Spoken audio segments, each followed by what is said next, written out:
Good afternoon, everybody, and a warm welcome to Thread, our symposium. It's going to be conversations with artists, and it's lovely to see so many people joining in on this very wet, soggy day here in Swansea.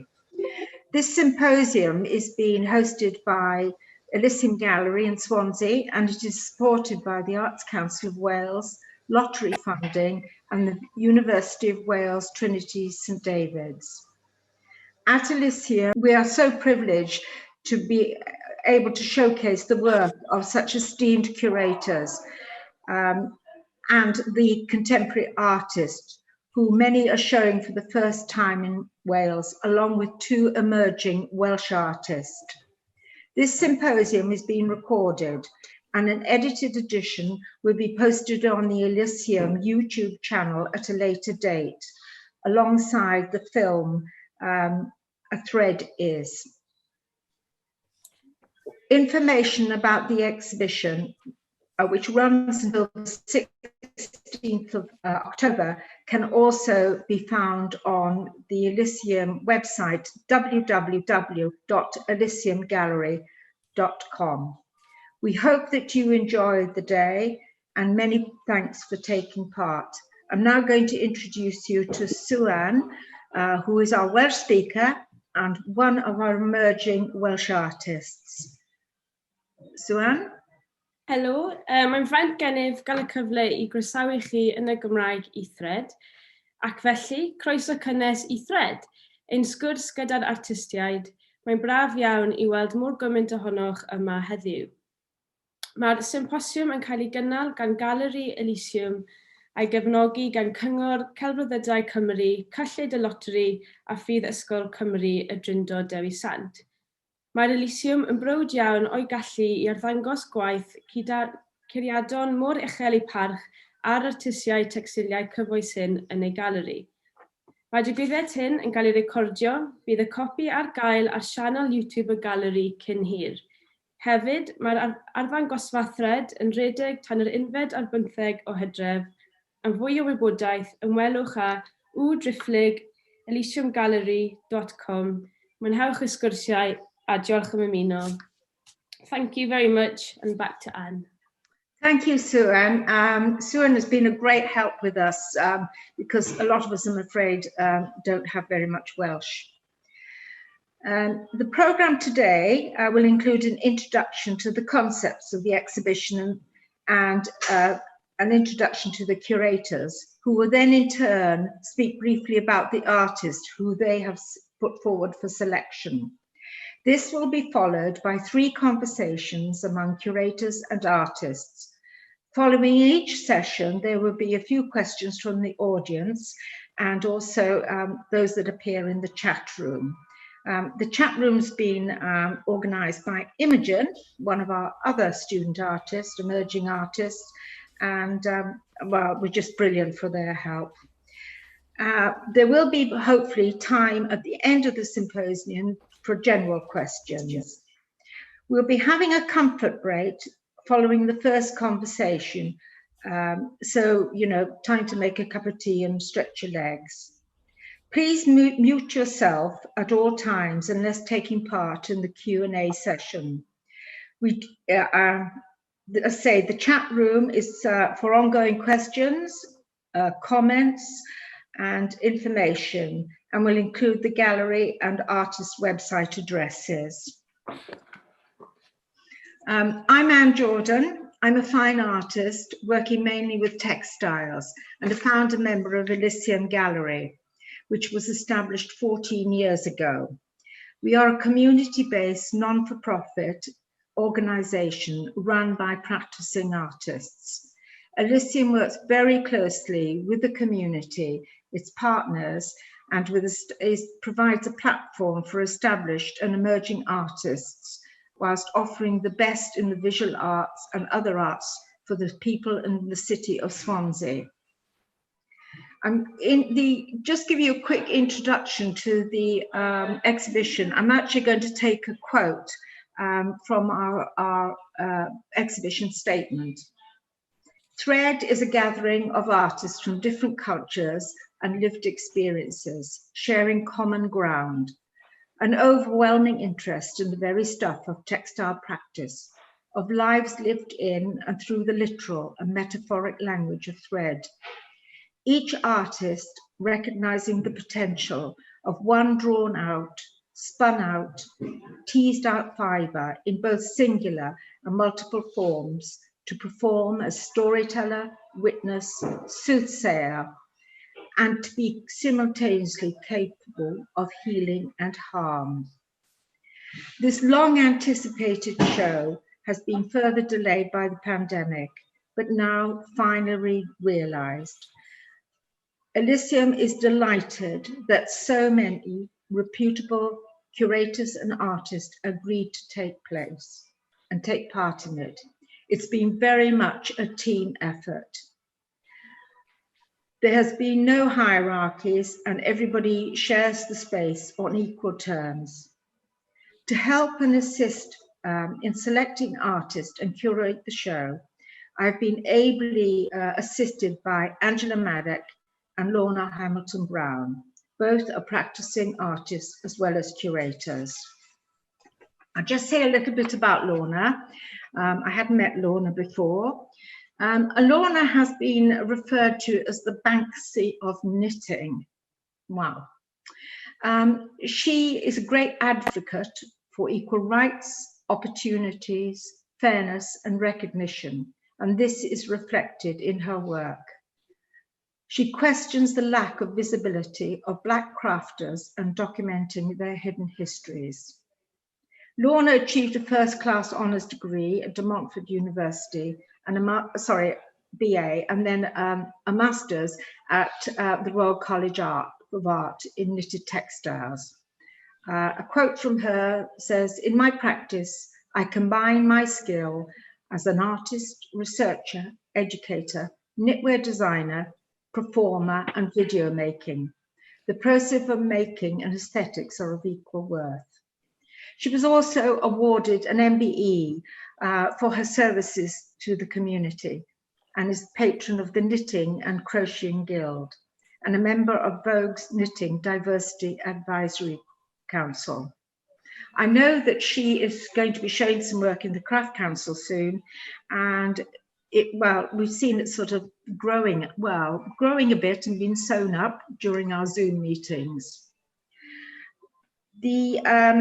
And then Angela may be known to several of you because she is actually based here in Swansea.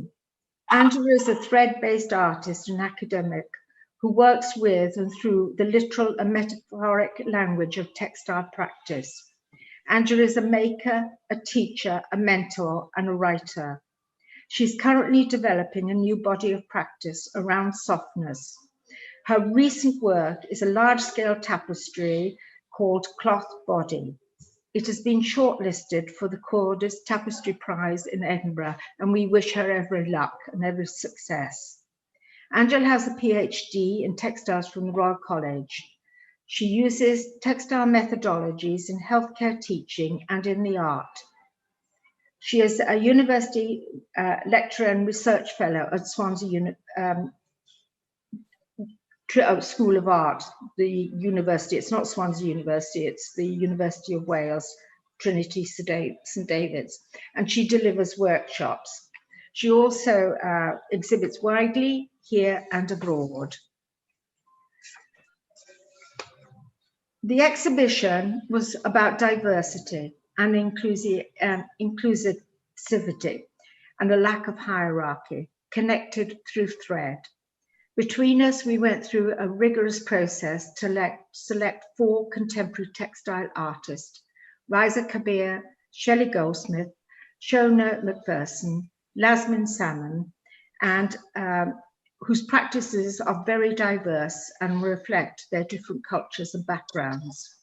And also 2 emerging artists from the university, Imogen Mills, currently an MA artist, and a recent BA graduate, Sue Thomas. We looked beyond our shores and made and out to the wider community in Swansea. And and so decided to hold this seminar, as well as opportunities for people to have gallery talks, etc. In the seminar, we have brought on board some further contributors. We have the artists Daniel Trivedy and Anya Painstall, and the curator and art historian Zhera Jumabhoy. Supporting the textile exhibition is Art in the Bar.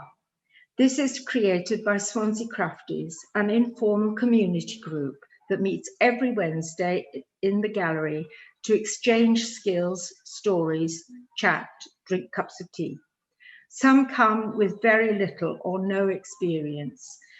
I feel very privileged to be a member, and I'm so proud in what they have achieved and how they have contributed the whole event. I'd now like to introduce you to Lorna, please. Hi, everybody. Thank you for making the time to be here. I'm just going to talk just briefly about my selected artists. So, Daniel, if you could put the first slide up, that would be great. Yeah. Thank you. Right, so my chosen artist is Lashmin Solomon.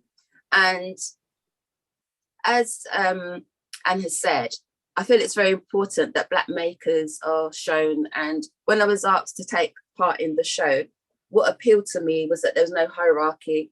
You know, with the students, we didn't think, oh, we'd add some students. They're just other artists that are on a different part of their journey. If you can have the next slide, please. So Lashmin is a neurodiverse artist who has limited verbal, well, no verbal language. And she's part of Action Space, which works with artists with learning disabilities. And I thought it's very important that artists with learning disabilities are platformed as well. Lashmin has done lots of shows, so she's no stranger to being on the big stage. And due to lockdown, I wasn't actually able to meet Lashmin. We had one Zoom call, and which had to be negotiated through her support worker, who's worked with her for a long time. And what attracted me to Lashmin's work is she uses a lot of knit. I use it in my practice as well. There's a lot of repetition, and I just like the boldness and the intentionality. I don't even know if that's a word, but I like that in her work. Can I have the next slide, please? So she, in her work, she's very intentional in what she does and the decoration that she uses. So in the gallery, can I have the next slide, please? This is one piece that I selected. So this is a patchwork piece, and Lashmin has made lots of small cushions. So the slide that was before was showing you some detail. You can't actually see it there, but if you go close up, the cushions are embroidered on the edges. It's very, very deliberate. And what I wanted to show in selecting Lashmin's work was her journey through lockdown. So this is a type of work she was making before lockdown. If I can add the next slide, please. So then during lockdown, when she was unable to go into Action Space, which she goes to once a week and does work, she started making vertical strips. And it's interesting how all of us as artists adapt to the space that we're in. So she started making these strips, vertical strips, and then sewing them together, sometimes in 5s or 4s. The pieces that I have shown all had that very light blue edge, and it's very intentional. I just like the way that she's approached her work. If I could have the next slide, please. So then when Lashmin was able to go back into the studio and Action Space, she started to look at her work afresh and was just obsessed with the holes in her work. So started to embroider the holes. And I like that progression through her work. So if you come to see the show at Elysium, or when the virtual show is online, please do take the time to have a look at Lashmin's work. Then you can see these different phases in her work. Could I have the next slide, please? So this is a link to Lashmin's work, and you can see you know, she has a very strong body of work. So please do make the time to have a look at her work. Also, do have a look at the other artists that are in Action Space. Thank you. Over to you, Angela. Okay. When I think about the journey backwards, really, before we reach this point now, I remember Anne talking to me about this exhibition a long time ago, and it felt really important to me that there was a proper sense of inclusion, which we've talked about before, and also, and I own this totally, for me it was an opportunity to question myself. And I think as an artist, maker and a writer, one of the things that struck me was how self-referential my own practice had started to become. And it was when I first came across Raisa's work, and Raisa is one of the artists I work with, and this is a piece of her work taken directly from the exhibition, that when I came across Raisa's work, I realized here was somebody who was actually unraveling or unpicking or sharing what I really think of as the problem of textiles and the stickiness of textiles. And for a long time, it struck me that we're often talking about the pollution and the harm, physical harm caused to the environment. And actually, I was really glad to see somebody that was talking about the hidden stories of textile practice. She's not on her own. I would say Lucille Junqueur's work is in the same vein. But it felt really strong to me. And I saw Raisa perform at the last Textile and Place in 2018 in Manchester. And the performance stuck with me for a long time as being about labour. And I think one thing we don't fully understand is the labour that goes on behind all of textile practice, not just the stuff that we see in galleries, but the stuff that we wear at our bodies. And I think I deliberately use the word stuff as well, because I think that textiles is everywhere. I'm speaking to people who already know that. So when I looked at Raisa's work, which you can see here, I remembered too that she spoke to me. I asked everybody if they would write what they meant, what a thread meant for them. And one phrase stuck out very clearly for me in Raisa's practice, and that she wrote about tangles and the tangle defiantly resisting function. And it struck me so often in her work. And Raisa's work is very, very powerful, but it's also incredibly technically adept.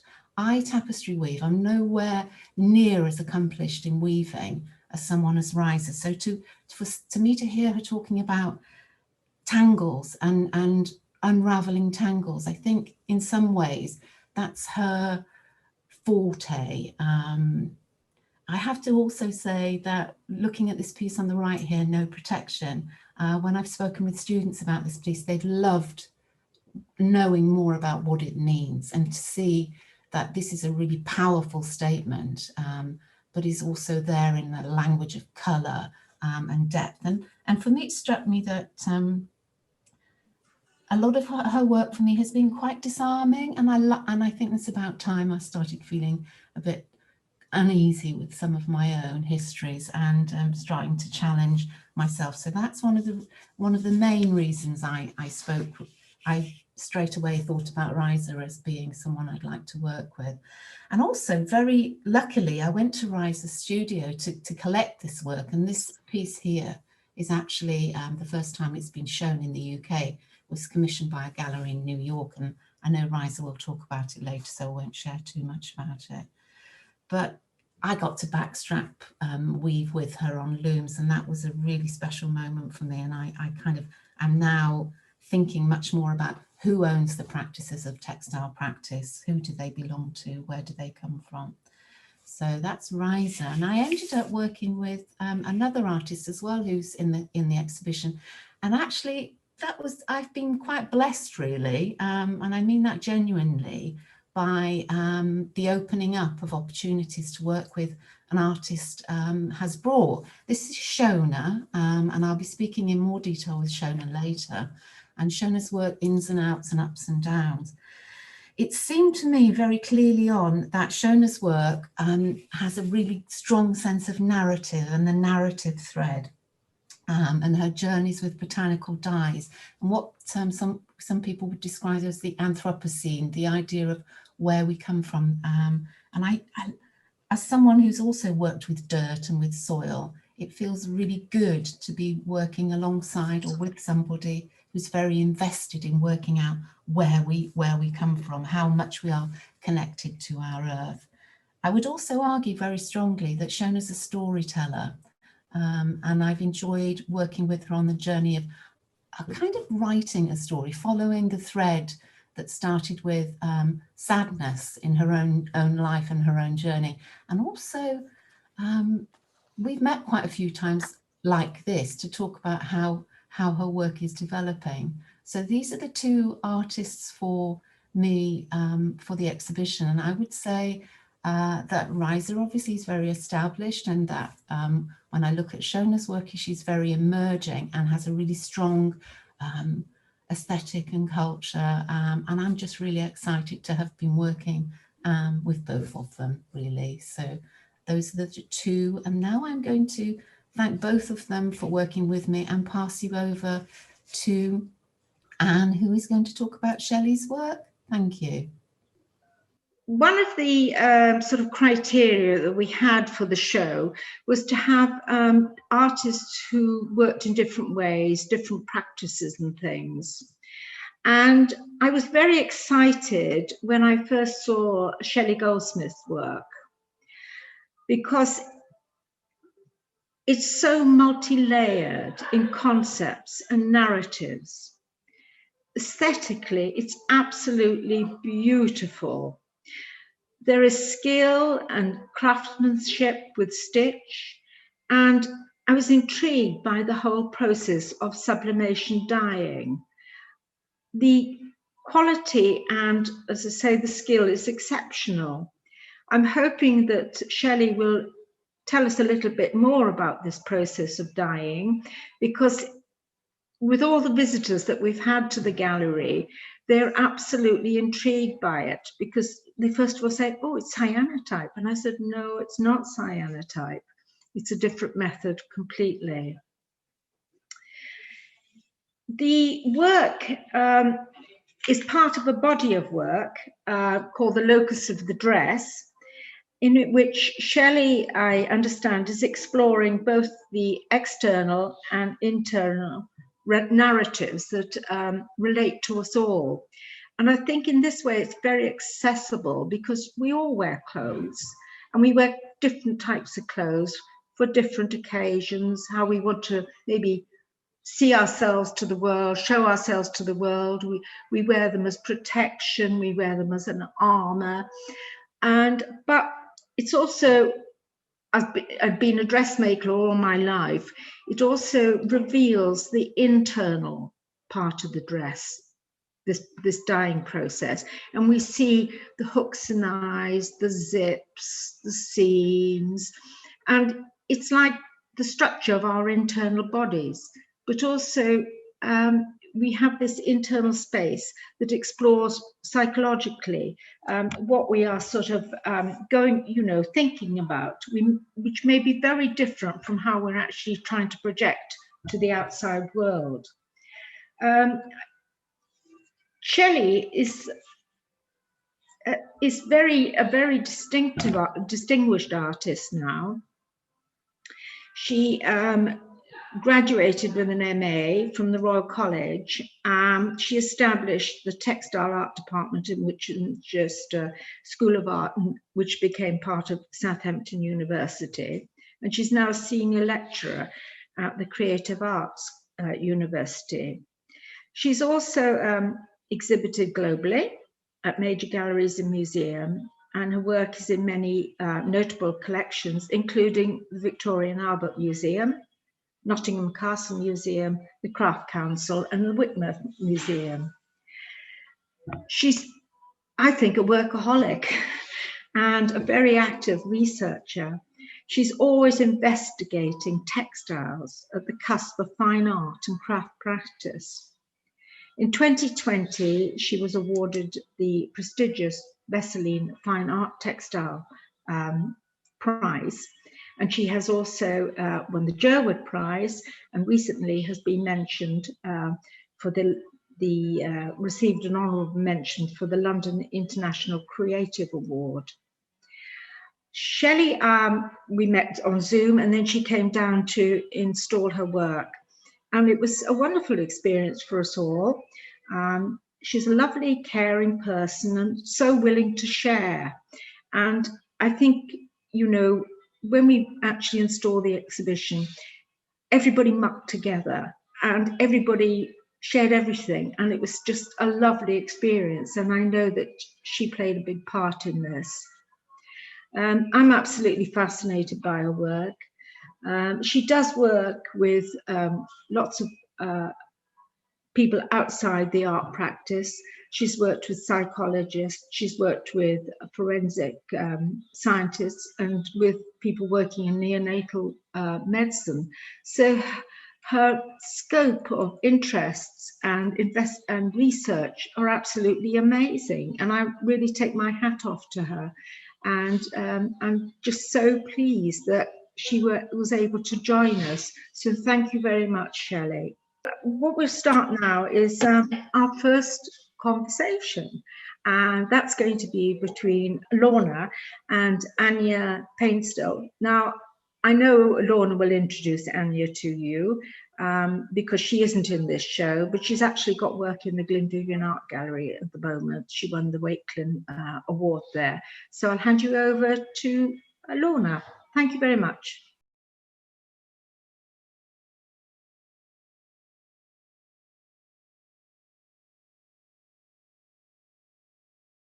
These things happen. So I had, as all the artists, we'd asked them all to supply some slides and to talk about their work. So Anya had supplied 4 slides. So I'm not going to necessarily talk about her work in that way because she's not here, but I just want to talk to the work and why I really wanted to talk to her in relation to identity. So I'm not sure if you're all aware of her work. So this is a piece of her work, and she uses latch hooking and rug hooking techniques.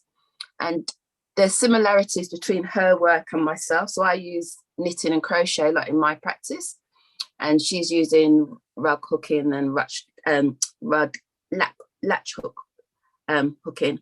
And they're both, sorry about this. Are you there? Sorry.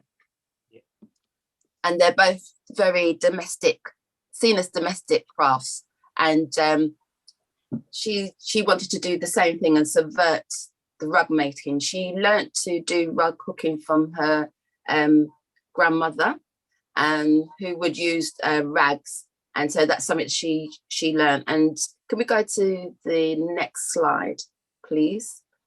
And I read also that when she was very young, she used to paint hundreds and hundreds of paintings, and her grandmother wanted to kind of slow her down and got her into latch hooking to slow her down. And I know that recently she has, it's been online that she found out that she was on the autistic spectrum. So I wonder if that production, I was going to ask about that, you know, doing lots and lots of painting, whether it's part of that, and how cathartic does she find the rug making process. And her work is very large, so on a very large scale. I was saying that I haven't actually seen any of her work in the gallery close up, but she doesn't use a frame to stretch it out. She works very freehand.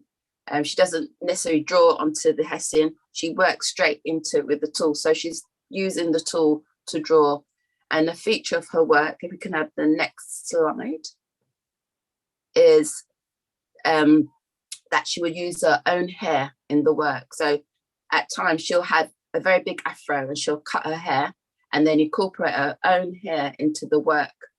Her work is very autobiographical, so, and it's embodies storytelling. So a lot of the time her family's in there. It explores things about racism, being a mixed race person. And I really love in her work that there's many layers to it, not only in the narrative and the story, but actually into the technique. So she'll do embroidery as well. Can we have the next slide as well? So this is just to give you a flavour of her work. And she's a recent graduate. And, you know, she told me that she has sold all her work, all the work that she's made. And so, in a sense, she could be seen as a established artist now because, you know, she sold work, it's in collections, it's in the Glenvivian, she got work there, and she's in the Christie show as well.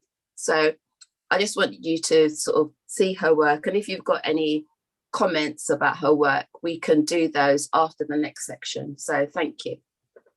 I'm now going to talk to you about, I'm going to talk with my two artists. I'm going to tell you a little bit about them first. So I've already mentioned Shona, and I know that Anne shared a lot of information about Shelly Goldsmith's work. So I'll just read you a tiny bit of background to both, and then they're going to share a few slides of their practice with you. And what we will do then is have time for questions. So to start with Shona, and I'll read both of their bios first, and then Shona will talk herself.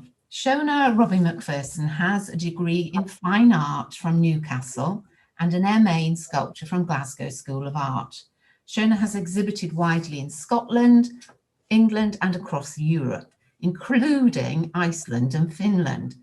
She's also enjoyed a graduate residency at Hospital Fields House in Arbroath, for which I'm a little bit envious.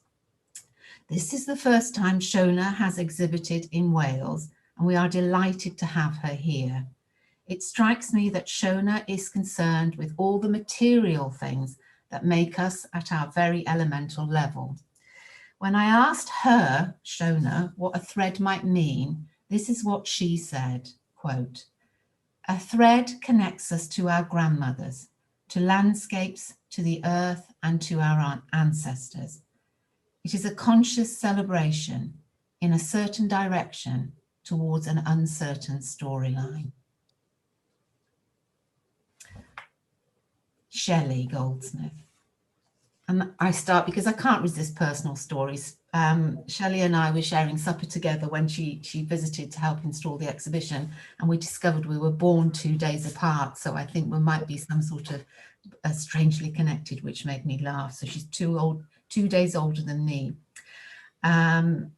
Shelley is Senior Lecturer at University of Creative Arts, having earlier established, as you already know, the textile department at Winchester.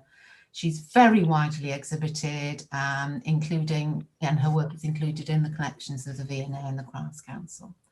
She also is a Royal College of Art graduate.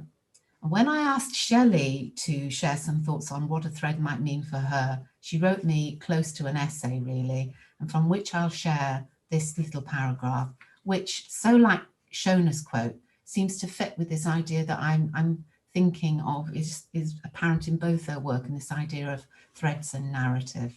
These are Shelley's words. "Once I found myself thinking just how long was the continuous thread on my cotton reel. It took me to places of imagined thread, the longest warp, the twisted hair rope seen in Japan, the lengths of rope seen in the ropery at Chatham dockyards. A thread can link a series of disparate things.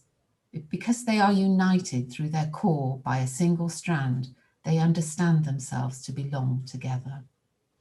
So now I'm going to ask, thank you for that, I'm going to ask if Shona can share her slides and tell us a little bit about the background in her work. So, hi everyone. I'll just remove that. So I'm Shona Robin MacPherson. I'm an artist currently based between York and Glasgow. So I'm just going to quickly talk a little bit about the background of my practice and then move more onto the work I made for Thread. So through my work, I'm usually exploring ideas around landscape, place, and space. I've been using textiles to consider the interconnectivity and materiality of these things over the last several years.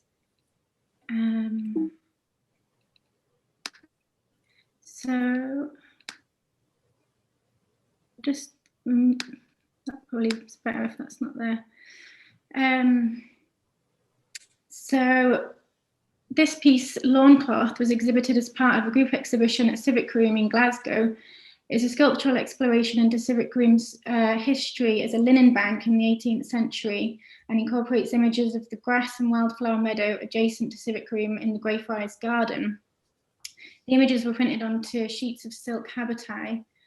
Other research I drew on was the wider history of fabric production in Glasgow, as well as landscape gardening within a stalled space and rapidly developing urban landscape.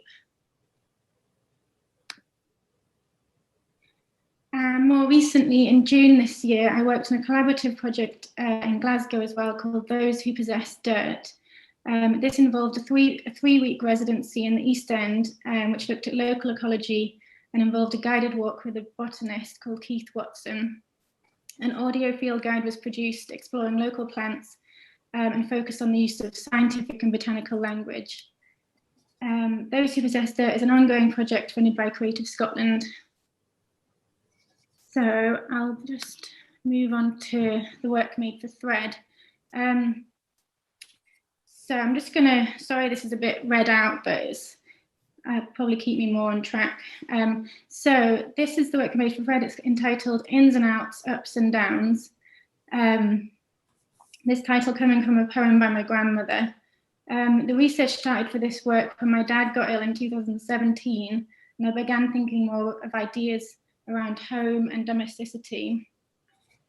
At this time, I discovered a large collection of poetry written by my paternal grandmother, as well as woven tapestries, embroidery, and naturally dyed wool in the attic, which she produced throughout her life. Hers was a quiet creative practice and was never acknowledged professionally during her lifetime. She was regarded as a typical middle-class Scottish housewife who was expected to keep up appearances, although there was some underlying mental health issues, and she was apparently sent off to an institution each time these surfaced. This was not spoken much about within the family and was a bit of a secret. So little by little, this poetry and her work started to thread its way into my practice and become part of my own work. It inspired me to use textiles and natural dyeing myself. I developed a huge affinity with natural dyeing due to it being a vehicle to connect people and places so intimately. So coming back to more recent times during the pandemic, my dad's illness was progressing, leading to his death in 2020. So I found myself moving back home to where I grew up to look after his acupuncture business, the ongoing duties of his beehives and his overgrown allotment. This is when I began making work for Thread. I also became interested in ideas around quilting, and I was interested especially in quilting as a verb, as a process rather than a noun. I wanted to understand how this could inform my work. I was interested in how quilting could involve stitching stories together across generations and across places. So hopefully I'm not going too much over, but just shout at me, somebody, if I am. So I use this process in creating this installation, which involves a temporary room within a room, referencing corporeal experience of grief. Stitched walls of silk dyed with rhubarb root, and the rhubarb root was from my dad's allotment. The sound piece, which could be heard within the installation, involves readings of my grandmother's poetry by myself and my paternal aunt, as well as sounds from the droning beehives, the bubbling dye pots, and some deep breathing. I like to think of this as a quilted audio piece. So the work stitches together elements of my dad's life, my paternal aunt, and my grandmother. So my father was a professor of acupuncture research in the UK, and I wanted to quilt some of his life alongside of my own life and my aunt's life. So I've included some references to Chinese medicine theory. So I don't know, am I taking too long, Angela? Or... You're fine, you're fine. Okay. I just don't want to take up all the time, but so yeah, I don't want, just a disclaimer here, I'm not an expert in traditional Chinese medicine, but I just thought it'd be helpful to share a little bit about these theories that have sort of informed this piece of work. So I've developed a basic understanding of the 5-element theory, and these elements are fire, earth, metal, water, and wood. And each of these elements have associated emotions, seasons, body types, organs, tissues, and environment. And this was sort of it is a theory that underpins traditional Chinese medicine. So this piece chimes obviously with the metal element, and some of the characteristics of the metal element in 5-element theory are the emotion grief, the season autumn. In the body is associated with strong voice, and the organ is associated with lungs, and the tissue with skin, and the environment is supposed to be dry. And Chinese medicine has a dedicated channel, a meridian for the lung. All sort of within Chinese medicine, there's lots of channels and meridians all over the body, which have different points, which associate with different functions. So I've explored this through some of the rhubarb root illustrations, which are contained in the books of poetry, which are inside the space. There's also 2 lung-shaped benches for the audience to sit with their experience of these themes within the work. So yeah, I'm sorry, I'm rushing a little bit to try and fit it all in. So although this work is partly about my dad's life, I feel it's also about the sharing of a hidden voice of a woman, and perhaps a generation of women who were often overlooked outside of the home, professionally and in creative settings during their lifetime. There's a loss and a grief of that lack of recognition as a creative identity. I hope the poetry comes through as a strong voice in the work and cuts through the historic obstacles of duty to domestic labour, of being just a wife and a mother. There's a hope that this work could also chime with a wider experience of grief and rupture that perhaps many people have experienced during the last 2 years. So yeah, I think that's everything. Thank you, Shona. That was really lovely, and I think it's given quite an this very multi-layered piece of work. And I want you, if you can, to hold on to some of the things that you said. And when Shelley has spoken, we'll come together as a 3 to unpick some of the things that you mentioned. So thanks to Shona. I've got a couple of things written down that came out as you were speaking. So one of them was this idea of the hidden voice, and I think voices are quite important in Shelley's work too. So I'm going to invite Shelley now, if you could, Shelley, to share your screen. Thank you, Anne and Angela, for that fantastic introduction. So Anne did say quite a lot about my work, and I'm hoping to be able to expand a little bit on that. So I've got 4 slides to show you, and this is 2 pieces from the exhibition, Listening Carefully for the Internal Bell. There's the long image that Anne showed of 4 pieces. Well, it's sort of 2 pieces together. So this is the first piece, these 2 pieces here. So Locus of the Dress is a textile research project which explores an aspect of our sense of self as it changes over time and place. And it's seen through the lens of sort of standard psychological teaching and the imprint of our lives on the garments we wear. I'm really interested in the fine yet powerful veneer of cloth which covers our body, which can be read as sort of quite similar to parts of our psyche, really.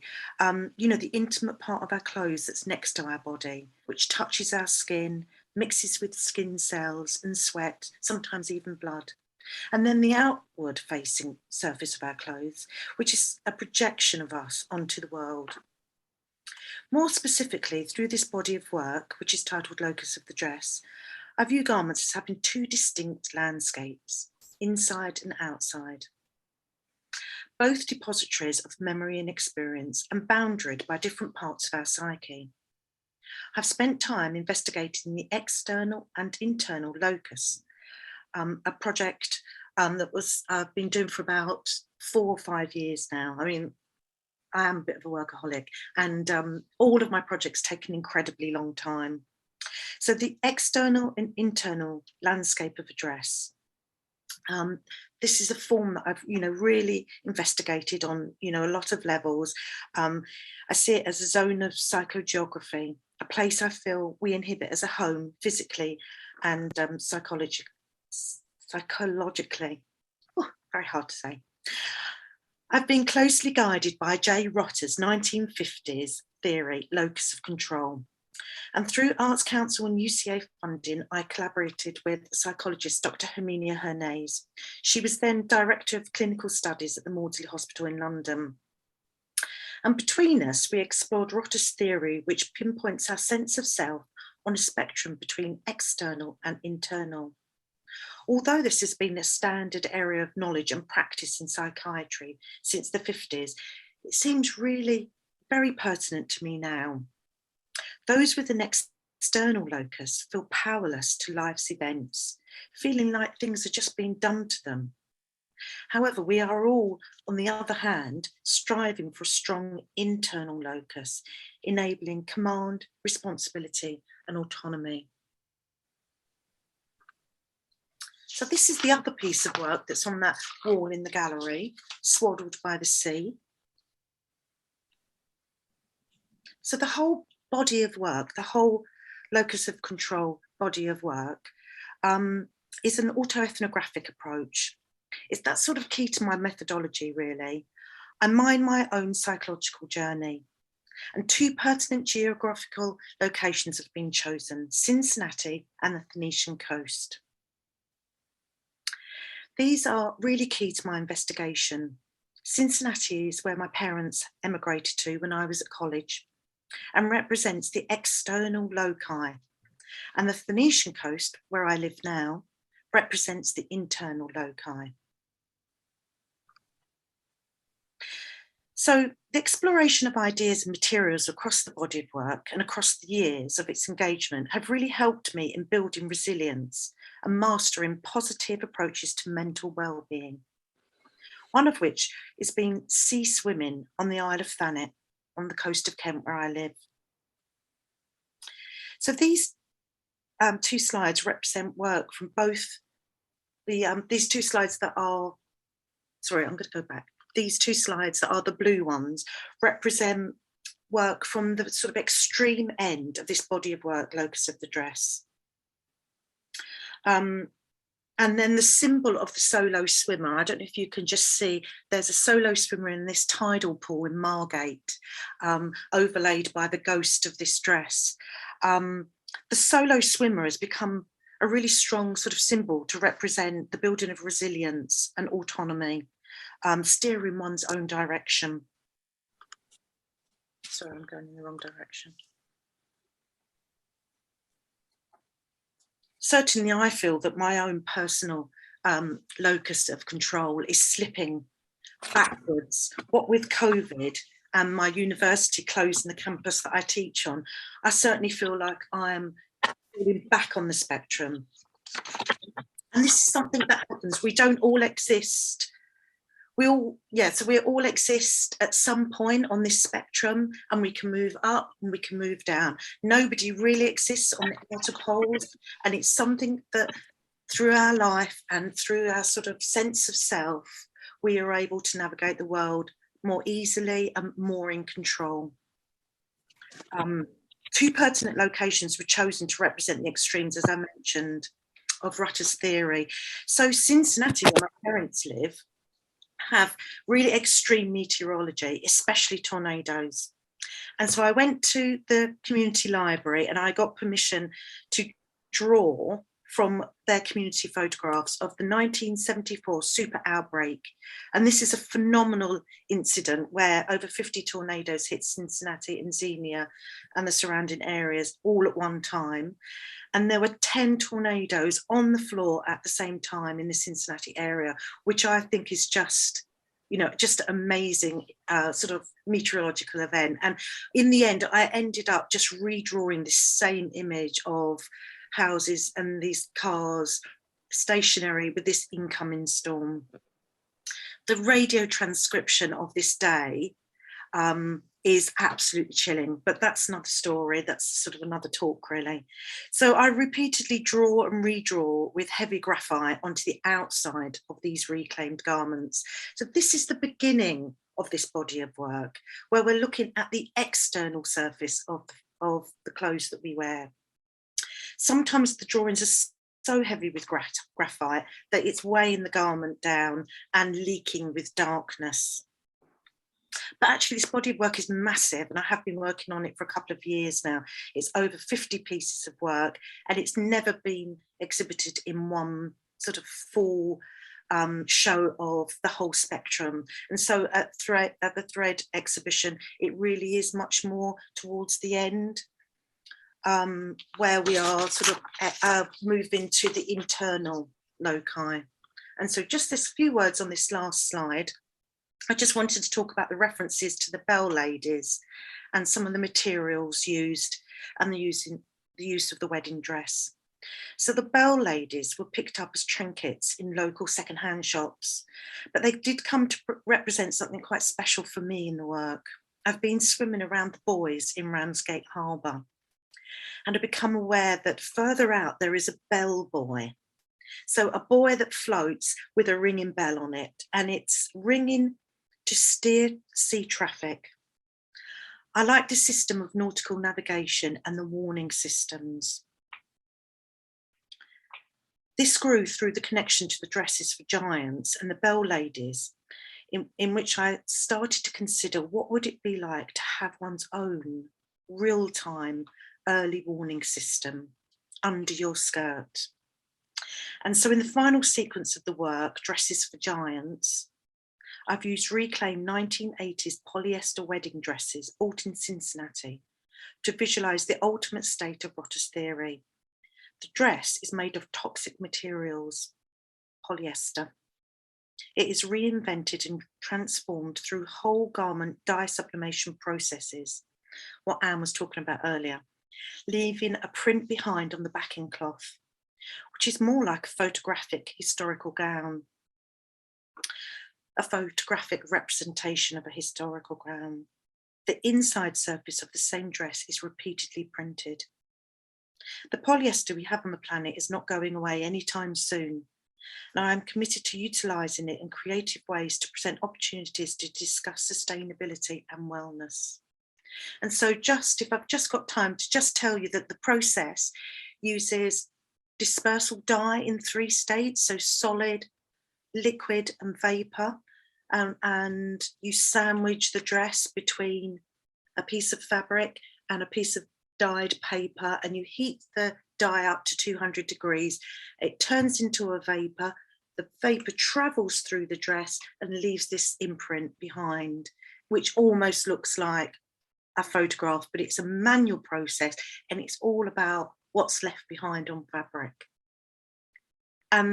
So that's the end of my talk. I hope I haven't run over too much. I've got some questions for both you and Shona, and I have a piece of paper in front of me, and on the piece of paper I have written 2 words. Well, I've written lots of words, but the 2 that stand out and would be, thank you Dan, would be really useful is I wrote down blue and rhubarb.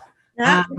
So it struck me it was very powerful coming into the exhibition and chatting with lots of students about both of your work, and always questions about blue. And then I think Shelley's answered some of those for us, except I'm going to come back to one.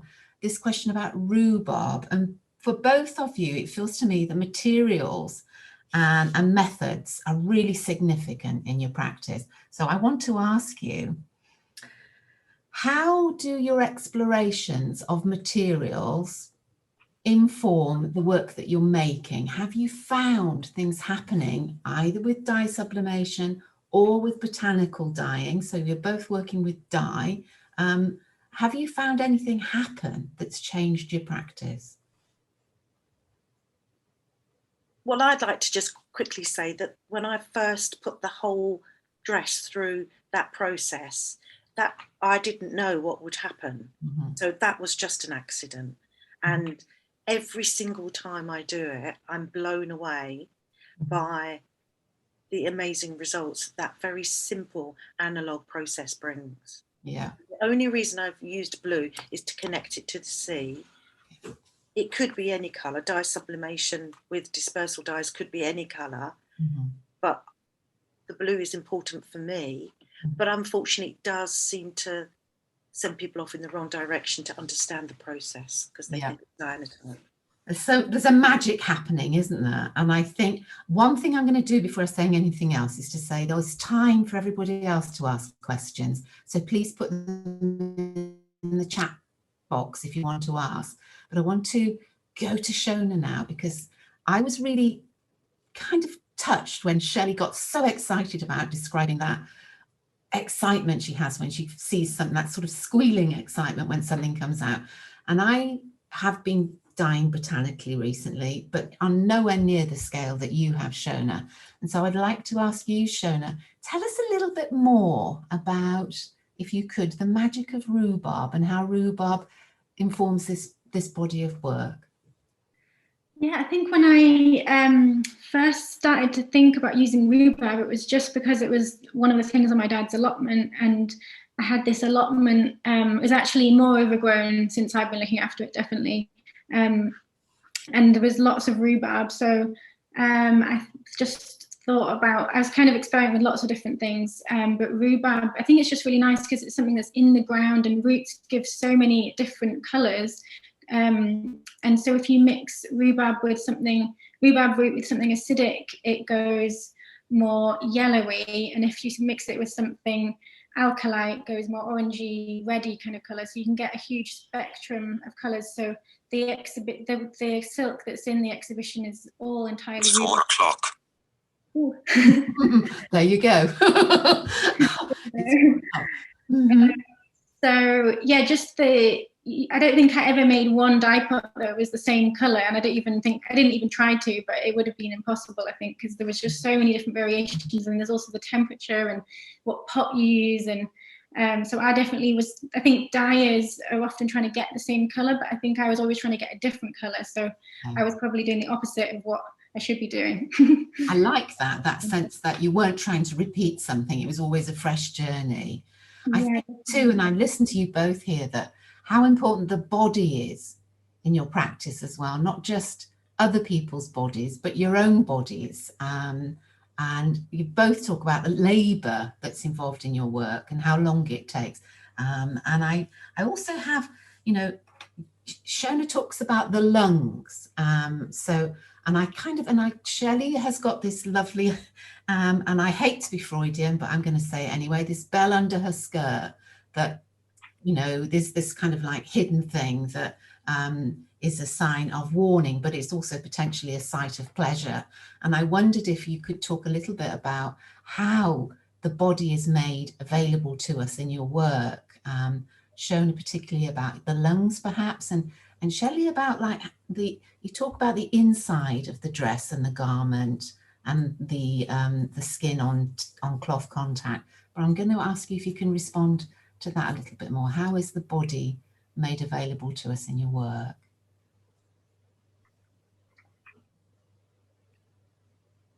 Shona, do you want to go first this time? Yep. So I think the body, the reason I started looking at the lungs and becoming interested in Chinese medicine, obviously because of my dad's vocation, but I started waking since last year when my dad died. I kept on waking up at about 4 a.m. every morning, and I don't know if anyone knows a bit about Chinese medicine. All the lungs are all on a clock, on sort of a time clock, and each organ has a time associated with it. So this was when I became interested in the lungs, because the lungs, the time that is associated with the lungs is between 3 and 5 in the morning. So this kind of made me think about how grief or emotions are sometimes within your body, but you're not conscious of them, and they sometimes come out in ways that are unexpected, and sort of tie you more into this bodily experience. I'm not sure if that explains the question, Angela, but I think that's a really good way to, for me, I instantly hear you talking about a continuing bond of some sort, which is about threads again with your dad, and that idea of finding yourself awake every morning between 3 and 5, and the lungs and the rhubarb. And so that feels quite significant to me. I also think, you know, that I was chatting with somebody who said she found it quite disarming to enter your piece of work because she felt it was like skin and she was walking into a body. And one thing I often do with students is when they say, oh, that makes me feel uncomfortable, I go, well, what is it that's so uncomfortable about it? What is your response? What's happening for you? And we talk about it. So that's really, and you know, that you kind of sit with it felt very important. That you sit with breathing, because there are sounds in there too. And if we've got, I'm hoping someone might ask you about some of the others. I'm going to flip back to Shelley and ask Shelley if she can respond maybe to some of the thoughts from Shona as well. I mean, I was just thinking about too also what you were saying, Angela, about you know, the body. The body is often very absent in the work, as you know, it's the dress without the body, but all of the blue dresses are the inside of the dresses. And so, like Anne was mentioning earlier, you're confronted by all the uncomfortable things that are pressed up against our bodies when we wear them.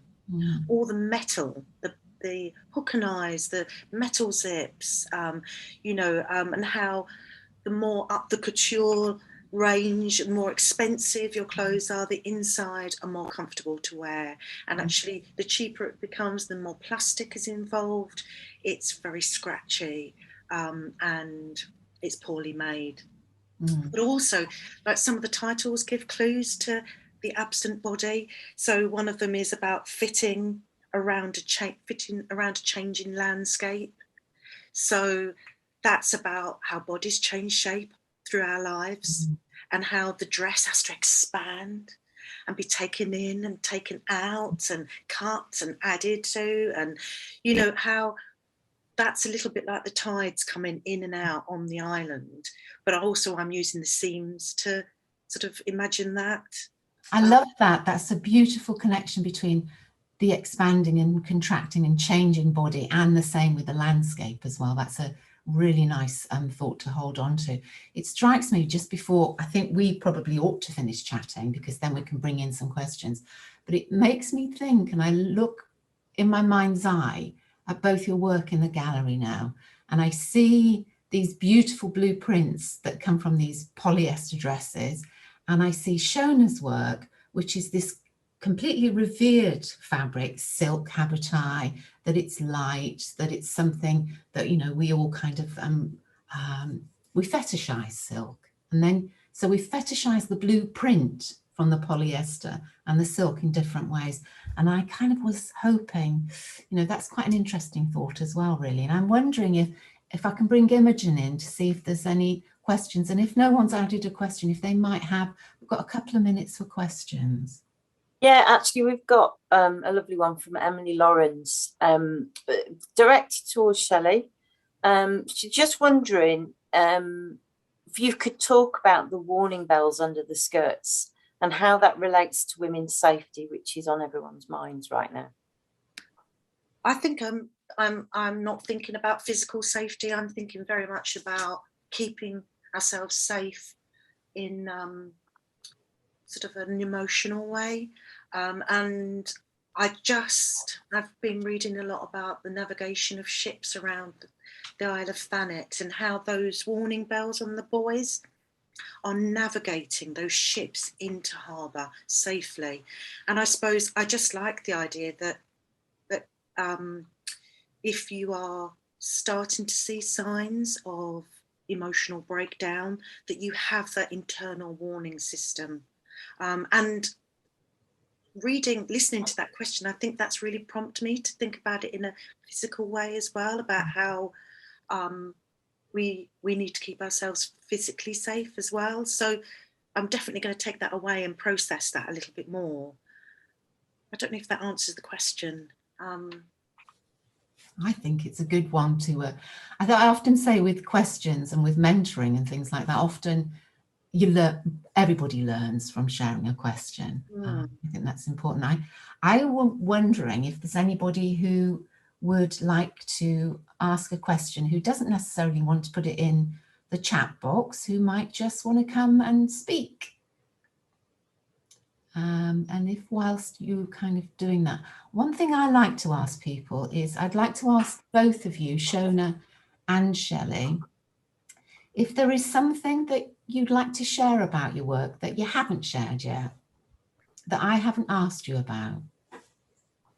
And I can see Sarah's raised her hand, so we'll come to Sarah. But so if you can hold on to that, I think we're going to come to Sarah first. Sarah, can you unmute yourself? Yeah, do you want me to put the video on as well? Okay, yes. I think as well. That's You can see how embarrassed I am. No, it's just I mean, it's a really obvious thing, really, but it's a question I've got to Shelley.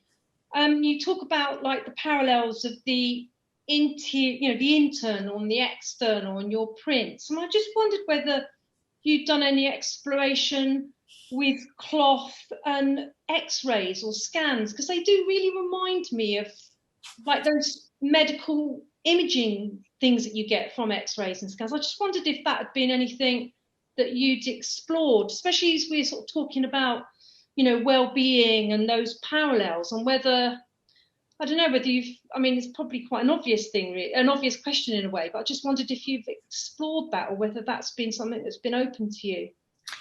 I mean, I have seen that there are some amazing pieces of work where historical garments have been X-rayed, and I think that they're available to see at the V&A. I feel like I can't really compete with those. My work, when you put that dress through that process and in the heated roller, it does almost appear like an X-ray. You start to see where the seams are, and because I've done quite a lot of embroidery over the surface of some of those pieces, although you can't see that in the images, I am viewing them almost like they're X-rays, and I'm looking into the dress. I'm definitely going to take that thought away and process that a little bit more. And behind me, actually, I've got my whole family's X-rays up on the wall, because they're all living in America, and in order to move to America, you have to get a series of X-rays to enter, and I've got all the large scale X-rays, so I think maybe I should get those off the wall and start living with them and see what comes from that. Thank you for that question. No, sorry, I just think potentially there might be another research project there with, some, I don't know, because I know you work with the Maudsley, but there might be somewhere else that you could investigate that. But definitely. Shelley, I've got another couple of questions here as well. So we've got, from a technical angle, how do you manage to print on such a large scale? A couple of people have asked that. And also from Helen Hossack, would you ever use male clothing? Why dresses? Is the dress particularly important? Well, I'm going to answer that last one first, because I thought that might come up. Because my work is sort of mining my own history, it seems relevant to wear a piece of clothing that I would wear myself. But also the dress is such a beautiful object, in that it's one thing that you put over your underwear. It's not a series of things. It's like complete. It's like a little planet in itself that you just wear, a home that you take with you wherever you go. And if it's like going to be a jumper and a pair of jeans or something, it just doesn't feel like that complete home on my back. I think in terms of thinking about, the wider population, I need to start thinking about men's clothing. So thank you for that. And then the first question, I'm very, very lucky to have access to a very large heated roller at UCA, the University of the Creative Arts, but not for much longer because they're closing the campus. But this is 1.5 meters long, and it's, instead of being a press, it's a roller that is heated up that you can roll things through. So anybody who's done a bit of dye sublimation will understand the difference in those two processes. Hi. That's me. Here we are. Hello. Lovely talks. Thank you very much. Really enjoying. I guess my question was, or rather, I guess, what I was thinking about was this notion of, both of your works, this idea of the notion of the poetics, the spectres, the departing of or from, that's very much of the process and of the concepts that you're bringing to the work. So this kind of transference that literally happens, it's both psychological, physical, methodological. But yeah, the poetics that I feel is kind of really kind of embodied as well in both of your practices, and the transference from one person's work to the other. I really think that there is an in conversation clearly here between your very different practices, and yet there's, you know, underlying sensibilities. And yeah, that notion, I think, of those kind of those spectres, the ghostliness almost of how you're applying or implying within your very kind of methodologies. So I just wanted to say that's kind of how I'm sort of reading, especially because of having witnessed the work in the space, and then also from what you're kind of you're giving us now in terms of your kind of voicing of your work as well. So I don't know if it's a question or if it's just a you know, a kind of something that I'm sort of observing in the work. So I don't know if there's anything you want to add to that or not, but thank you. Really enjoying. Yeah.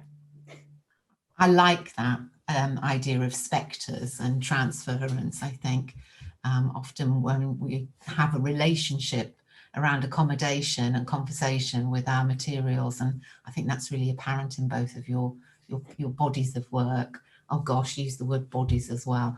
So I want to take you back after that lovely comment, is to say, oh, I can see things popping up on the chat. Try not to look at the chat. I'm leaving the chat to Imogen. So I asked you if there's anything that I hadn't asked you that you'd like to share about your work before we finish and move on. I'm a little bit of an open book. I think everything I've shared either here or somewhere. Okay, okay. Shona, is there anything you'd like us to know that we haven't talked about? I think I'm just thinking about how both of the, well, I was actually wondering what fabric is it that your images are printed onto, Shelley? Because I was just thinking that both the materials that we use, like the synthetic material that made the wedding dresses are made out of, and also silk, they're both materials that aren't used in like sails or sacks or anything. They're never utilitarian kind of materials. They're always like fine or luxury materials. So that's maybe something that's we're both working with. They're both materials that you always use for clothes and certain kinds of clothes, I guess. And also I wanted to ask Shelley something as well. It's not about my work, but I was wondering if you have read the book Bluets by Maggie Nelson. No. I just write it down now. I thought of that today, and how she writes about how blue almost follows her, and she is not kind of meaning for it to be this obsession, but it's sort of become an obsession, and it sounded a bit like that's the way that you've got into blue as well. And I've had a bit of a blue phase at times as well. I mean, I just wanted to make a comment about the silk and how beautiful your silk is, and the way that for anybody who's been in the gallery can see how you've constructed it, that it hangs like parts of the body, and as one's body gets older and it changes, and you start to notice how your skin changes and drapes and shapes and drags, and you know, and I really, you know, it felt like stepping inside a body. It was really an amazing experience to see how your silk is used in that space, and just to say that I'm only using polyester really in a way because the technique that I use can only work on polyester. But what I'm hoping to do is just, you know, reclaim back the polyester one sleeve at a time, and use it up in a creative way. So we should talk again, I think. I think so. I think you should carry on with conversations together. I wanted to say also with Shona, there's the soundtrack to your piece is really worth giving some time to. So do access Shona's website. And also that there's something we haven't talked about in your work, Shona, is the bees. And you were very lovely at the end of the exhibition. You gave me a jar of honey, and it seemed to be somehow that, you know, there's that passing on of gifts that happens in also in your making as well. And I wonder if that's important to you, the idea of giving. Yeah, definitely. I think using natural materials, I think often is the best way to think of it, as like gifts that that come from the earth. And I only just recently had to learn how to become a beekeeper in the last year, and there's just so much to it, and it has started to kind of influence my work. But yeah, I suppose, and just learning those skills are gifts as well, I suppose, and learning from the bees, and yeah, it's been really interesting. Thank you. It seems, listening to you, you've had quite a steep learning curve in the last year, Shona, which turns me back again to this idea of resilience. And I'm going to finish now by saying, you know, Shelley talked about the lone swimmer, and I also think the idea of the beekeeper has been quite similar, really, you know, forging paths, and that both of you have a sense of the psychogeography going on in your practice. And I think it's increasingly becoming, psychogeography is developing a different voice, and I really encourage you to, you know, to forge your path.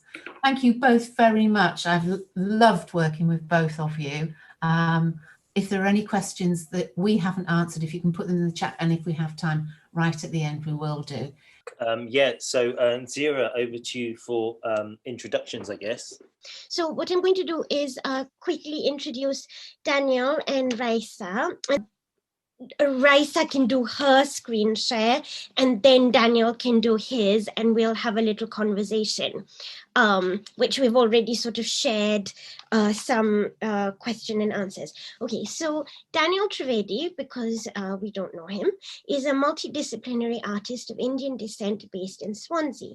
Daniel is interested in our psychological relationships to each other and the origins, ramifications, and consequences of these. In an increasingly interconnected world, he explores the tensions that exist across barriers, cultures, and borders.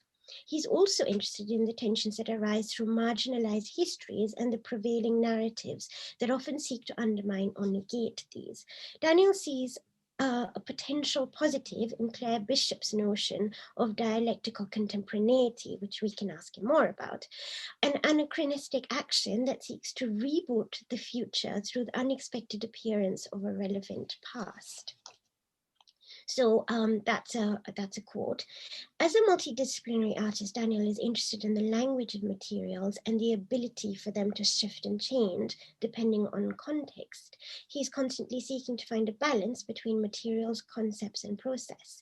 In 2019, Daniel was awarded the Gold Medal for Fine Art at the National Eisteddfod of Wales.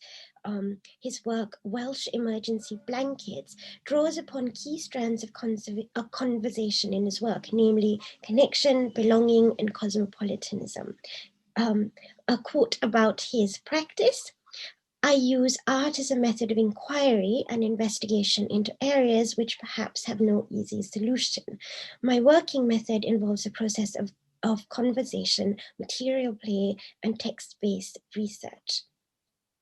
So that's Daniel, and I'm now moving on to Raisa Kabir, whose work is included in the show, and hopefully she will talk about some of the works that are in the show as well.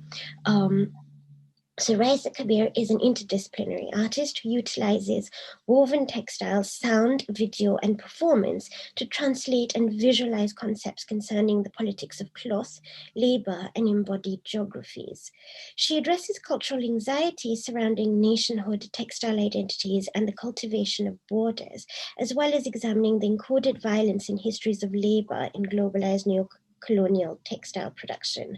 Her weaving performances comment on power, production, disability, and the body as a living archive of collective trauma. Kabir has participated in residencies and exhibited work internationally at the Whitworth, Tetley, Raven Row, Cove Park Textile Arts Center in New York City and the Center for Craft, Creativity and Design, US. Kabir has lectured on her research on South Asian textile cultures at Tate Modern, the Institute of Contemporary Art London, London College of Fashion, Royal College of Art, Manchester School of Art, Edinburgh College of Art, and of course the Courtauld, which is where I met her because the lecture was for a series that I was running with Professor Debbie Swallow, who's the director of the Courtauld, on investigating what we called a contemporaneity in South Asian art. So I'm just going to hand over to Raisa, who hopefully will do a screen share. Okay, so these are just some previous works, just a little bit about how what my practice kind of involves. So I tend to build weaving looms, and I use textile making technology relating to bodies and tacit knowledge to bring out the activation of industrial craft labour into gallery spaces themselves as a way to take up space with our personal labour within institutional structures. My performance used the ability of weaving as a theoretical strategy to be used as a disruptive, performative practice that builds on theories of embodied knowing, textiles as gendered archives, enacted through performance with the racialized, queer, disabled body. So some of these pieces here, performances, are one that Angela mentioned, which was at the Whitworth, and that piece particularly references South Asian partition of India in 1947, and migration and the kind of colonial border that kind of still impacts and is ongoing, is lived through today. And this was, again, dancing with a loom, with a kind of European weaving contraption. But other parts of my performance, I build looms with other people, with myself and my own body. And this is kind of drawing attention to how a disabled body is asked to function a capitalist society, and sometimes we just can't, and how do we fit within that narrative of functionality and our bodies having to be used in a certain type of way. And I use textiles as a way to make these analogies around textile production, labor and the body. And let's hark to the textile laborer. And so I use my body and these kind of parallels within looking at industrial textile production and craft and indigenous technology and ancient technology. So weaving that takes on the form of frame loom weaving or backstrap weaving. So looms that are kind of created out of nothing, out of recycled materials. So some of these performances here was a 10-hour performance where I built a loom in a space and then did a big large-scale tapestry. And it's about the idea of labour, of spending a long time warping and weaving, but to not have a physical surface or structure or sellable, commodified idea of what a textile is at the end of it. Often the motifs in my work, as Angela said, is the tangle and using that as a disruptive rupture. And there are lots of kind of tapestries that I've done that the threads kind of erupt out of the fabric. But building looms between two people, there's a piece here called You and I Are More Alike, and this is about the pull and the tug of ancestral trauma that might be held in the body, that sometimes we are going through life and we have this shared collective history of trauma that people we might not even know, or we might have something that relates to that, and how there's this little tug at the back of your back sometimes, that the things that we carry, especially women of colour and BIPOC women of colour, what is carried within the body. And so this loom is created through the tension of these two bodies held together. I've done it with my mother and one of my best friends, and there's a lot of care involved making this performance. And the tension, in order for me to weave between them, is held with their breath. So the two participants can't see each other, but they can feel it, they can feel that tug, and they can feel that presence, and that's kind of what that alludes to. I could go on for ages about these particular works, but the piece for Thread in Swansea is this piece called House Made of Tin, and so this was made during the pandemic, and the full title is House Made of Tin, a socially distanced weaving performance. And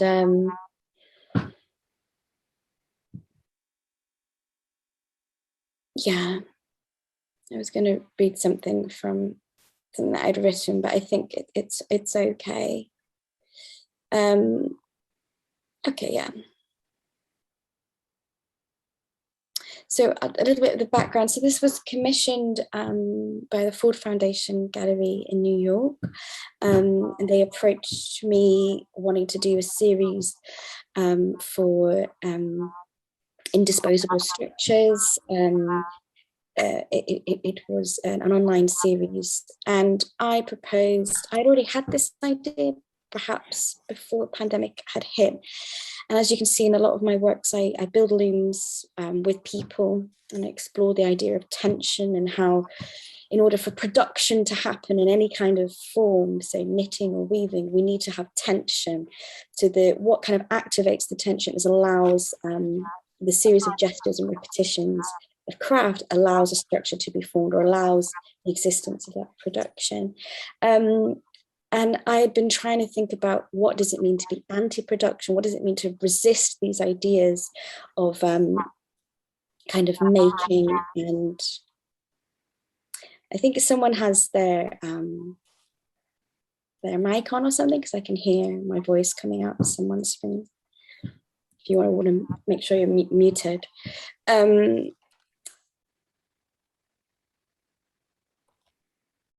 Yeah, so I had this idea, and I ended up in the middle of the pandemic.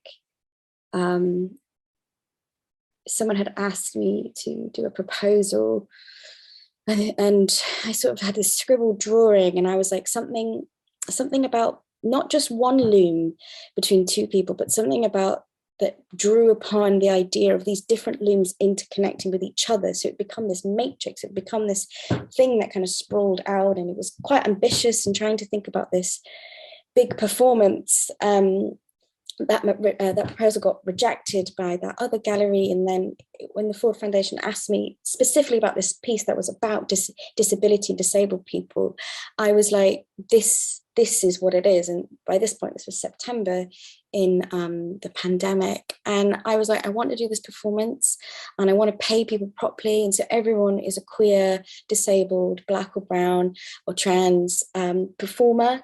And we built these looms, and we spent this time in this performance in London, and we built these looms, and we started to do the weaving, and it took such a long time. It took so much to bring everyone together, to make sure that everyone was social distance, that everyone felt safe, that there was food and there was drink and there was tea. And at some points there was boundaries that, things that I got wrong. It was such a big undertaking.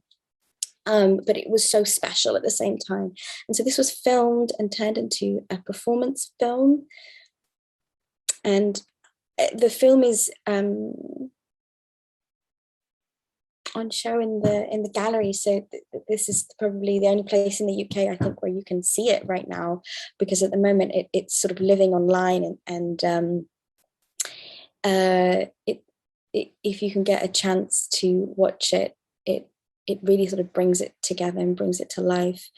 But what also happened in the process of making the film, so there was a 6-month editing process where actually we built in audio description, we built in captions, we built in the audio description introduction, that there was every sort of section that we could build into it. There was BSL and ASL interpretation of the AD introduction and the narration and the captions, and it became integrated. So the film itself then became a reflection on these systems and networks that we were trying to show as the weaving. So this is a weaving sculpture, a modular sculpture, where people were weaving themselves, but actually we became simultaneously part of one connected network, kind of symbolizing the way in which queer, disabled, migrant people, indigenous people, people who aren't recognized by the state in terms of having our lives seen as valued or valid, the fact that we have to support each other in this way and have been doing so before this pandemic hit. This was our mode of survival, and that for these invisible systems to sort of be visualized and the labor visualized through the weaving was really important. And it was also meant to sort of be a sort of caring space as well. And so this was a time when we couldn't hug each other, we couldn't be with our friends. There were some people who had not been to a park the whole of the pandemic. There were some people who hadn't hugged anyone. And having this loom strapped to the back of you, you can feel that other person. And so it was this kind of connection, this kind of network where we could actually feel each other in some kind of intimate kind of way. There's some intimacy kind of building there. So yeah, there's some captions here and things about like building something outside the framework of commodity, capitalism, productivity, feeling and holding each other. And the kind of metaphor that building it took a really long time, and it took patience, and it took more than I could give in some ways. I spread myself very thin to kind of do it, and I wasn't weaving myself, I was kind of helping everyone weave. But the kind of metaphor that in order to change structures within our world, it will take a lot of time and it will take a lot of labor, and it won't be easy always. But as soon as that structure was visualized, as soon as we all became connected and we were all in tension, the weaving was simple and the weaving was easy, and we were all able to just weave simultaneously at ease in the way and at the pace that we wanted to.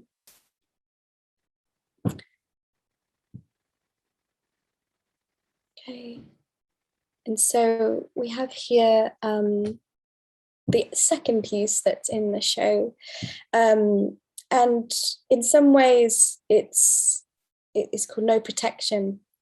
And this also was designed before the pandemic, part of an exhibition that then had to be cancelled in the pandemic for the Glasgow International. It was a self-organised curated show in Glasgow. We were 4 self-appointed kind of curators and artists ourselves. So, we came together and we decided what work we wanted to make collectively as part of, we called ourselves Fabric of Society, and that's the name of that exhibition. But this also came at a time when, again, the pandemic hit, and I had been experimenting with rug gun tufting, which is very different kind of process. I'm a hand weaver usually, or I perform with my weaving in spaces, and I had been starting doing rug gun tufting and sort of the kind of experimenting with what was possible here. And I do a lot of work with text in my weaving, and this kind of amplified the ideas of the tangle. And usually when you rug gun tuft, you can, you shear and you make everything sort of the same length. And this really amplified that kind of technique or motif that I have of the kind of unraveling of the cloth, of the threads itself, how the threads are, kind of trying to say things themselves. There was a sort of a sketch piece called The No that I did a few years back, and that was kind of in response to an assault that happened. And this was a really kind of powerful way to kind of have this gun, and then the kind of firing all this yarn into this backing cloth, and the kind of cathartic process and the physicality of that. After making these 6 rugs, I live with chronic pain and several disabilities, ongoing disabilities, fibromyalgia and rheumatoid arthritis. It really took everything out of me to make these. But it also came at a time when I designed this piece of work called No Protection. It sort of just, the titles just come to me, and the pandemic hit, and then I was like, is this too on the nose? I don't know, there was extra layers. And for me, the color choices were really very important, and using the kind of jarring colors that were kind of bright and jolly, but also a little bit unsettling. And it was really important to me that the show that came about for the collective, that it was done simultaneously and collectively, and we kind of, everything in that show kind of came together to hold each other. And this piece is also about the people we lost in COVID, and the fact that we weren't being protected, and people of colour weren't being protected, and disabled people were dying, and the number of people that I know that have died as a result of the pandemic, be that for mental health reasons, and the lack of kind of support networks there was no protection, there was no softness or safety for those bodies that were just deemed not important. And for me, this is what the layers are about and what it serves. And when you see it in person, I hope that you feel it as much of the emotion that went into making this work. It's probably one of the most personal pieces that I have ever made. And I will leave it there. Thank you. Shall we move on to Daniel's screen share? And if other people could please mute themselves, that would be lovely.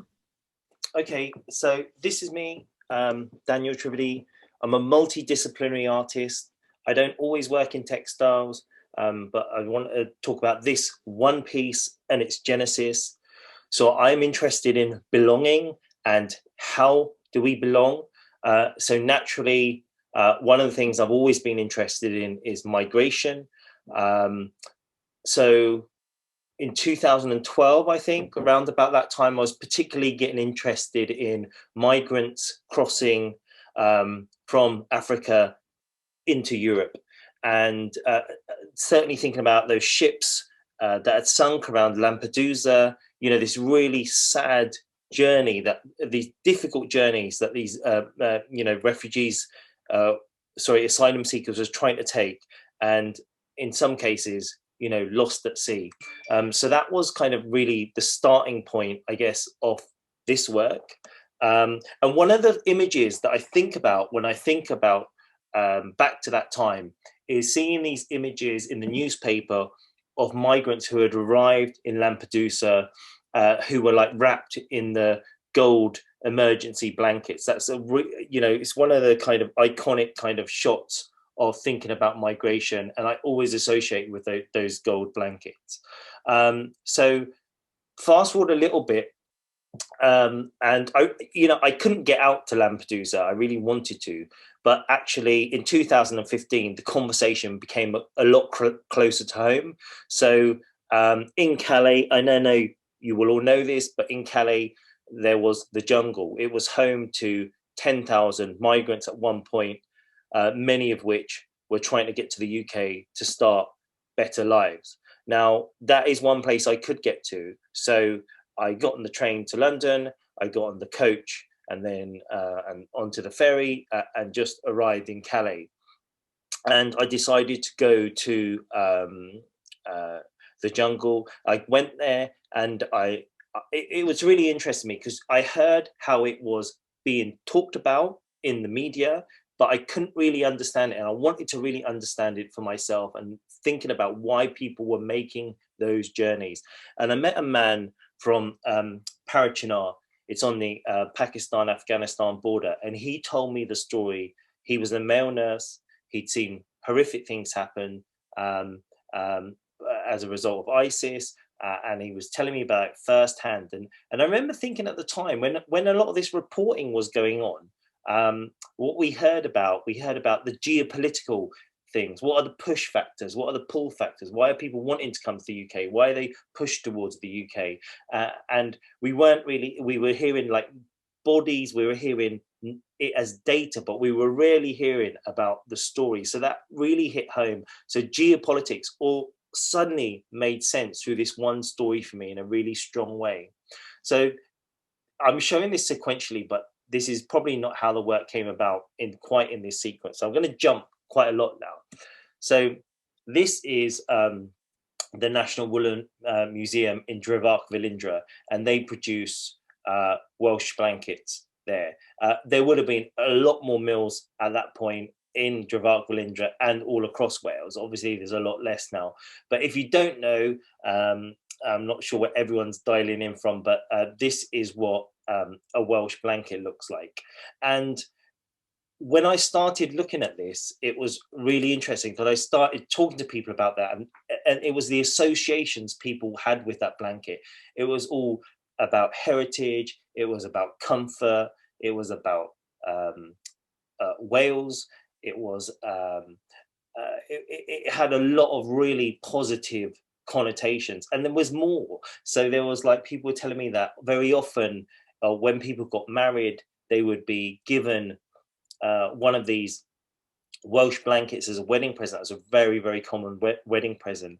And then someone else told me about there's this term, was your baby brought up in the Welsh way? And what would happen is females would have the babies wrapped in the blanket really close to their breasts, and they would carry them with them whilst working, potentially in fields. And so there was a lot about a lot of connotations or a lot of things related to these blankets. And I remember thinking to myself, and there must have been just a point at which it clicked when I thought, this is the opposite to those blankets I see. Those are gold emergency blankets that I see thinking about migrants. And when I think about those gold emergency blankets, they're thin, they're the minimum of what a blanket could be. I think of them, I think of distress, I think of migrants, I think of difficulty. Completely opposite when I think of this blanket. And one of the things I was thinking is that actually, you know, these are two conversations that don't always come together. When I look at this blanket, we think of heritage, we think of culture, and that's maybe one conversation or one discourse. And then maybe we think about emergency blankets, we think of migrants, and maybe that's a separate discourse. And rarely did the two perhaps come together. And I thought, what, you know, these two conversations need to come together. So what I decided to do was to take the design of the Welsh blanket and print it onto the gold foil blanket. So that's the next image coming up. So that's a close-up of one of the Welsh emergency blankets. So just to let you know how it's made, it is simply lino cut. I don't know, there was something about the lino cut, the fact I had to hand carve it out, the fact I had to hand print, so all those squares are tiny hand printed. I'm sure there's a more efficient way to do it, but there was something about that. And putting something hand printed onto this gold blanket that clearly comes off of a machine. And like I said, it was really about bringing these two conversations together onto one surface. So as Zhera has already mentioned, I showed it at the National Eisteddfod in Llanrwst, and this is the installation. So and over time, you know, depending on the fashion, there's been all types of colours of Welsh blankets, depending on what the colours are. So I was able to go to town on the colour as well. And so that was the installation of the work at the National Eisteddfod. Okay, I think I'm going to leave it there, and then we'll get into questions perhaps, and maybe I'll expand on some of that then. So I thought we'd get a small conversation going amongst ourselves, like just a couple of questions, and then we'll open it out to others maybe. But something that really interested me about both your work and sort of made sense in the fact that, you know, we're all on a panel together is the idea of the border, and the idea of the border as in some ways a racialized one.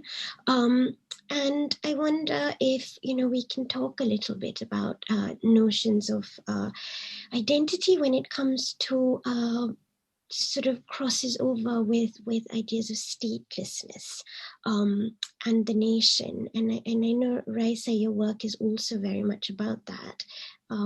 Also in the sense that you do talk about the South Asian partition, as you say. And for people who don't know, this is a reference to 1947. It's called the Radcliffe Line. And it was drawn by Cyril Radcliffe, sort of dividing India from Pakistan. So the birth of the nation, India and Pakistan, was also marred by this division, which then in 1971 becomes a further division where East Pakistan breaks off and forms Bangladesh in a very, very bloody liberation war that, the figures have never really been properly documented or recorded. But it's probably in the millions who died.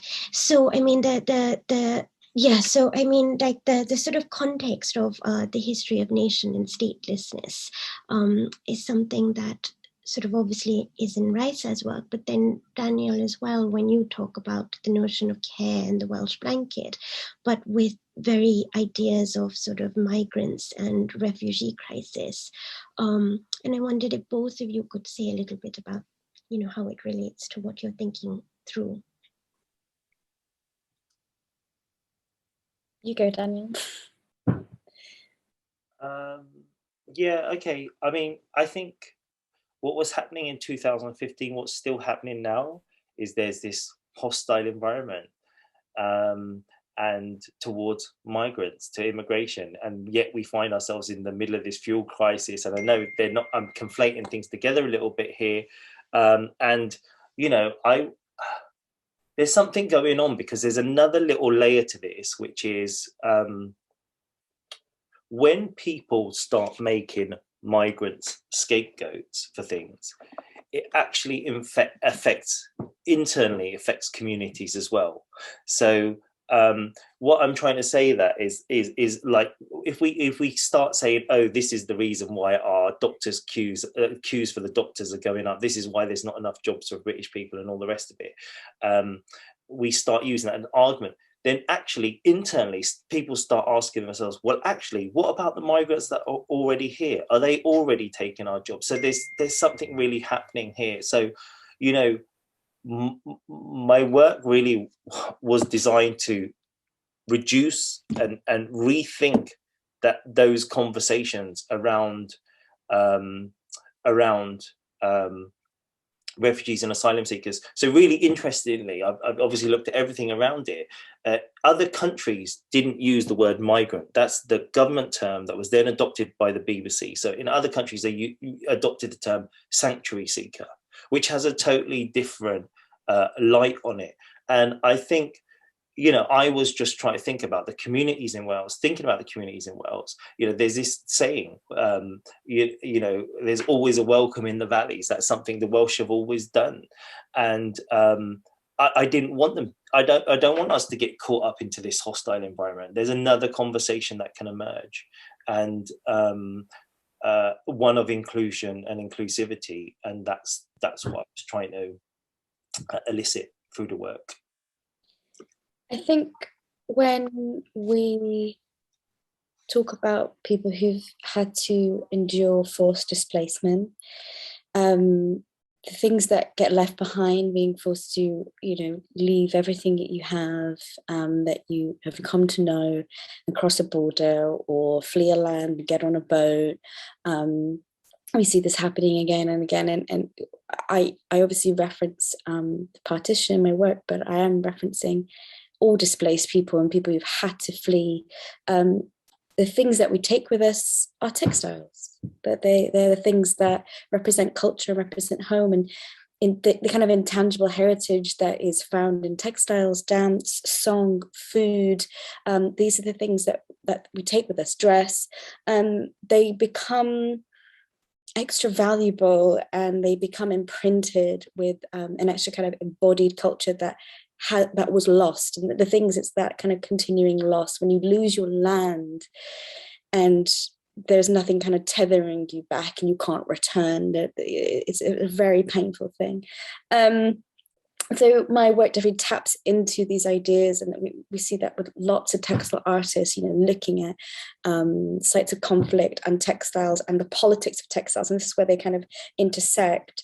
My particular work around borders has taken me. My parents are from Bangladesh, and they came to this country in the 60s, and then they couldn't go back because the liberation, civil war, Indo-Pakistan war, it's got so many names, but I will call it the Liberation War, but it will be called different things depending on where you're coming from, the different politics. It's still very fraught and recent history that a lot of people don't really want to talk about, but they couldn't go back in the 70s, and Bangladesh, being a kind of new nation that it dislodged itself from West Pakistan, it dislodged itself from India. It's this tiny little place trying to create its own identity. But then amongst that, when we talk about decolonization, what happens at the expense of decolonization is an upsurge in the attachment to nationhood and the kind of birthing of what it means to bring a country about, and a nation state, and nationalism, very unhealthy nationalism that can be attributed to all these varying states. And these countries didn't exist before. They would have been princely states, and we had Bengal and we had Punjab. So these partitions cut through these regions where people share language, and people share culture and books and literature and textiles. And my work tends to investigate the kind of techniques and the methodologies of those places and those geographies, but they're very similar on the other side of the borders, but we claim different ownership over them. So things like muslin or kani weaving or different types of stitching that are nokshikata, they're present on both borders. So I'm interested in defying the idea of the border. The border is a fiction. It's something, as Zhera was saying, it's just been drawn with a pencil. And the lived border is where people are mitigating it at those edges. People had land on one side, their family houses on the other side. What did they do? So people have literally become kind of stretched, and this border is maintained. And a lot of my work doesn't talk very much. Recently, it's talked a little bit more about Kashmir, kind of contested ideas around there, and occupation land and militarized land, and the way that is mirrored in kind of Sylhet, Assam, and the Chittagong Hill Tracts. These are two places that, under US military intervention, along with Pakistan, forcibly flooded land to create hydroelectric plants. And this flooding of land, indigenous land, and how that displaces people. And these are it's varying places that have a strong textile kind of history and connection. What my work tries to do is allude to the fact that these maintained borders, they didn't just happen in 1947, they are ongoing, and they are lived, and they're in our bodies, and they're happening now in Blackburn and Burnley and Southall and in Brick Lane. The border is a psychology as well. And the fact that even though we are past decolonization, that kind of, the idea is that the formation of these countries is inflicting a lot of violence upon minority groups and minority religions and working class people. And what is reinstated instead is a hierarchy of wealth and class. I think that answers your question. I think I went on a little bit longer.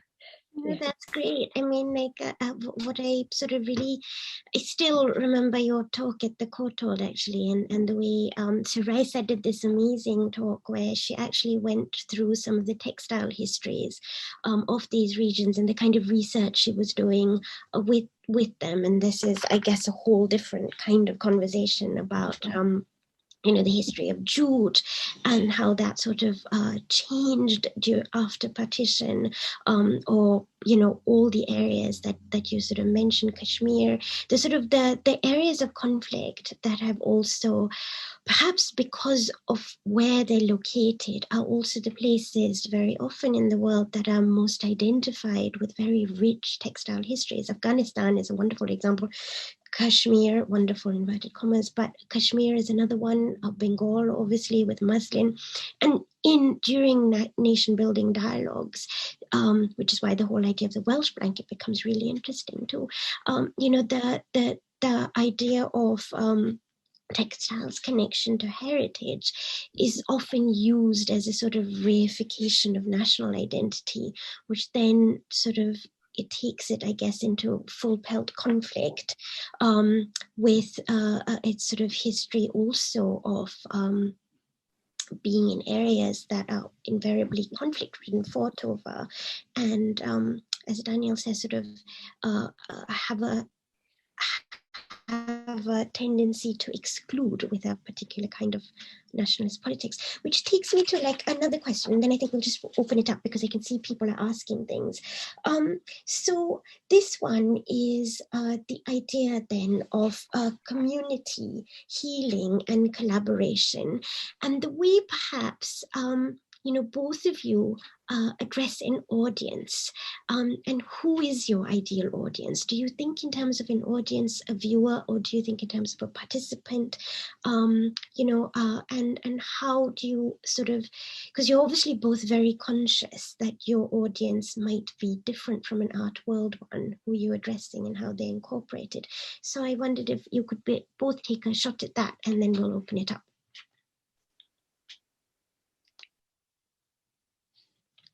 Muted. Sorry, Raisa, do you want to go first? Okay.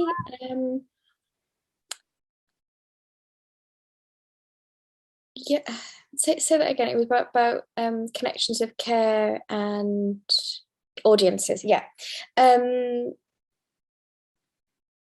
So a lot of my previous work has been about kind of performing either in institutional spaces or, you know, working with young people and kind of taking up space and bringing craft into spaces. In some ways, our audiences are the people that maybe perhaps sort of see us doing this intervention, but also the work kind of can also make kind of craft accessible, or kind of be used as a way to disrupt these spaces. But also in terms of like video work, some other kind of like tapestry work and things like this, I try and embed different layers that maybe speak to different people, so everyone can kind of take something from it. I know I can't control how people interpret my work, but in some ways I embed a politics of not translating things. So things are overlaid, parallel meanings, and things that aren't automatic translated, but they kind of work together. So using multiple languages, different kind of voices, and there being a, sorry, partner's doing the washing up. I don't think you can hear it though. I often say that often the work that I'm doing is primarily for myself. So I'm doing performance. I'm not really performing for an audience. I guess I would like people to ask questions about what they're seeing and how it makes them feel, and maybe for them to investigate a little bit further. But often it's about me releasing something. So it's also about that. And when I make these works, I want to sort of use textiles as a way to investigate these kind of political themes. And so we're saying that textiles can be seen as innocuous and disarming, but they carry so much. And I think that's why they're so powerful as a tool to get people to sort of feel kind of close to the work, but also ask these difficult questions and pose these difficult histories through the body and through textiles, and the kind of visceral, I don't know if what the word is, viscerality of textile making. When you make that really visible, the labor of the making with the item, the kind of crafted item, you can't ignore that. So I guess it's just about making my audience feel something and to look at the work and also look at themselves. But yeah, also trying to mitigate different languages so that things are made specifically for maybe a Bengali speaking audience, and it's okay that that isn't translated into English because it's not meant to be there for you. Okay, so when I made this work, I made it specifically for the National Eisteddfod. They have a policy. It's a Welsh language festival, for those that don't know, that's been going hundreds and hundreds of years. And they have a policy, because it is a Welsh language festival, you can't use more than 2 words of English in any artwork. And so I knew what I roughly wanted to say, but I knew I couldn't say it using words. And I've often used words in my work. So I was like, and anyway, so textiles was particularly interesting because there is an immediacy to textiles, an immediacy not of emotions and connotations straight away. When we see a blanket, we know, and I do with my foundation art and design students, I do the language of objects. And the other day I gave them a piece of Welsh blanket, proper Welsh blanket. I said, what does this mean? And they were like, oh, it means, heritage, it means craft, it means Christmas, one of them said. And I think, oh, it's only got positive connotations. Anyway, so it offered, I just wanted to touch on that because it's something I got really reminded of looking at the show, of how quickly and how, what comes to mind when you look at textiles. Anyway, so as you know, the work got put together, but it was a site-specific work for the National Eisteddfod. That was my intention. And I feel like potentially in an art world, it's maybe not that deep. It's not that philosophical. It doesn't go that deep necessarily. But it wasn't really what I was making for. I was making for that place, which is a cultural festival, where I wanted people to be able to access the work and absorb it without it being particularly difficult. I mean, sometimes I go to galleries and, you have to read the text before you can access the work. And sometimes I think it's really nice to be able to access the work emotionally before having to read the text. So in that particular occasion, that work was made for that particular place and that particular audience. And it was just, what should I say, culturally aware audience.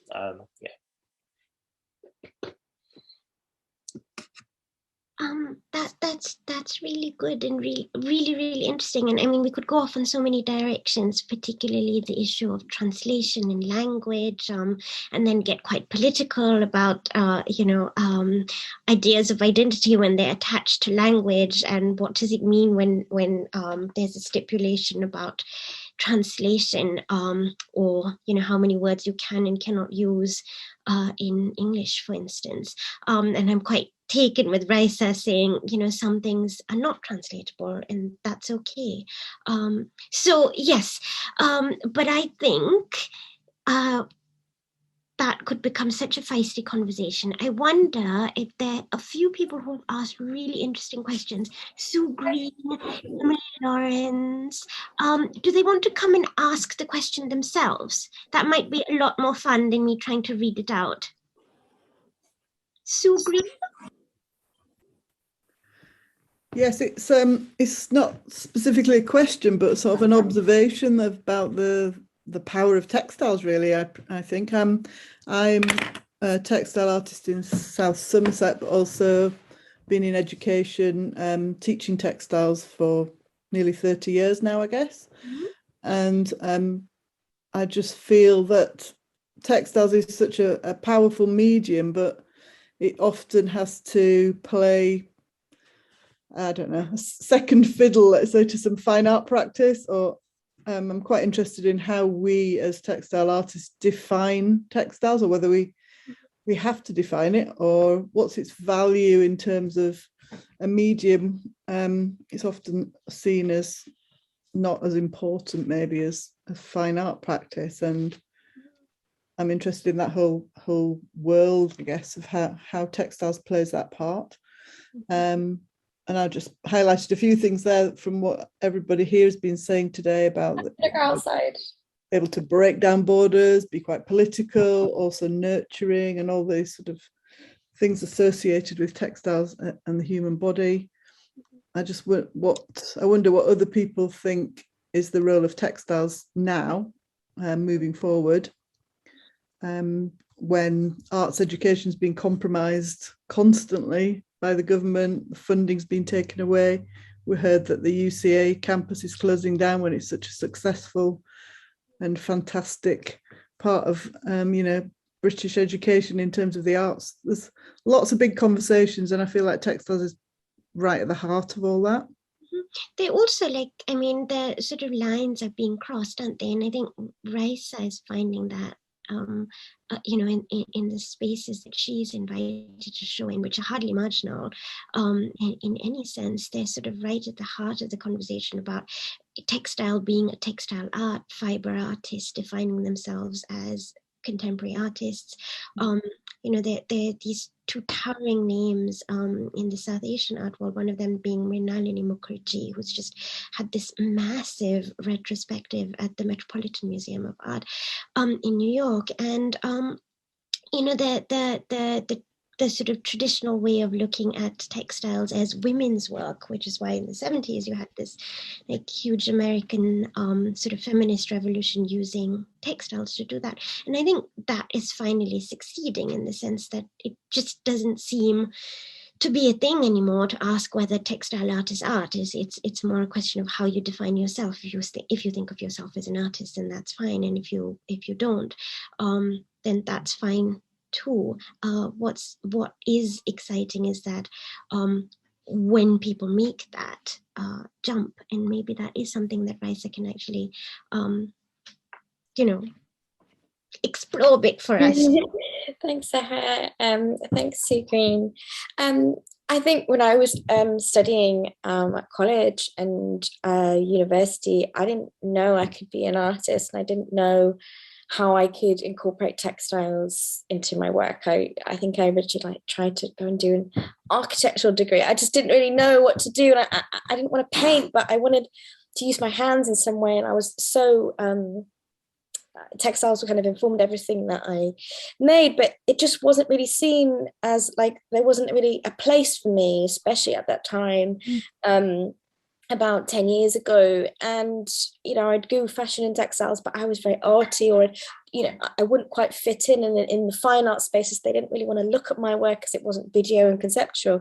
I do think there was this stickiness where people were like, oh, textile art's over, it's never going to go back to the 90s where we had, like, you know, a great number of, you know, feminist textile artists. But I think what I'd like to see is this this repositioning of textile art of, like, people of color and women of color, and it is present and it is there, and there will be artists that use textiles, and there will be artists that are fiber artists, and that there will be artists who are makers, who actually make it themselves and have those skills. So there's all these little nuances and divisions. The textile biennial happening right now, you know, one of the biggest names there is Labana Hamid, you know, using textiles. The way she uses fine art and the way she incorporates textiles and textile histories and black history and black culture is phenomenal. And, like, I think I really want, and why I advocate for is more of an exploration of textile art that speaks to a global world view, because textiles aren't just like Victorian lace and things like that. And I'm sure everyone in this exhibition here, you know, has walked that tightrope of artist, textile maker, designer, and all the boxes we've been trying to be pushed into.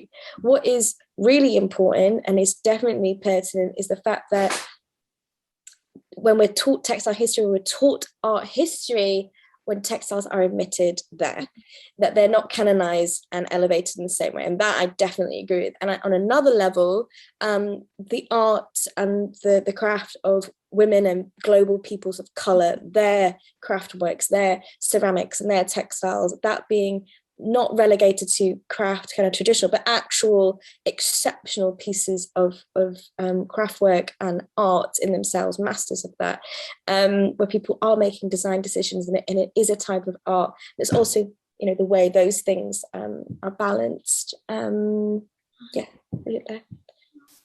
Yeah, that's really interesting. Okay, so then there was this other lovely question by Emily Lawrence. Raisa, I wanted to ask you, does Emily want to come and ask herself? Yeah, I can do. Hi everyone. yeah, I'm not quite sure how to sort of frame this question. It's something about separation. I was just thinking when you were talking earlier, when you were talking about borders, actually, and sort of the borders within, and it made me think about separation and especially how disabled communities are often very separate from non-disabled communities, and I was, you know, I was sort of struck by your weaving performance piece that's at Elysium, and how it's clearly, to me, it's about, you know, the connections within this community, between members of this community, and the sort of strength of those connections. But I just wondered if some of your work was sometimes about connections or the possibility for connections between different groups and sort of across those borders and across those separations that you know, I think to lots of us feel unnatural, and we want to bridge those gaps. We're not quite sure how. And I just wondered if you explored any of that in your work. Thank you. So one of the main kind of themes around that work was that we can't create borders between us as humans, as people, because actually we are all tethered together and we are all linked somehow. And we've seen that through the pandemic. We are linked whether we like it or not. And I think there's also the idea of interdependence, and that like disabled people are separate and they need care, and that's something that happens separately. And if we're non-disabled or able-bodied, we don't have to opt into that, and we can be independent, when actually we're all interdependent on each other, whether we like it or not, in the most minute, mundane way to the most kind of complex way. It's like we are always relying on, you know, people putting milk on the shelf. I mean, look at what's happening when we see those kind of structures breaking down at the moment. Things aren't going to plan, and things are off the shelves. You know, the fuel has run out. Like, you know, we can sort of see we are completely dependent on all of these structures happening at once. And I guess I wanted to kind of visualize perhaps those structures and actually talk about how we all have to accept and buy into understanding our role within those structures, of how we aren't independent and can just go off and do whatever we want. Everything has an impact, and we can see that happening as a global impact. What we're doing here affects Indigenous lands, Indigenous people. What has been happening for centuries now, this kind of hyper-globalization and hyper-industrialization, it doesn't work. It doesn't make sense to have like people working on making things thousands of miles away coming to here. Something needs, I don't even think that we as a kind of Western society even understand all of those, the matrices of what is happening to make our kind of world take over.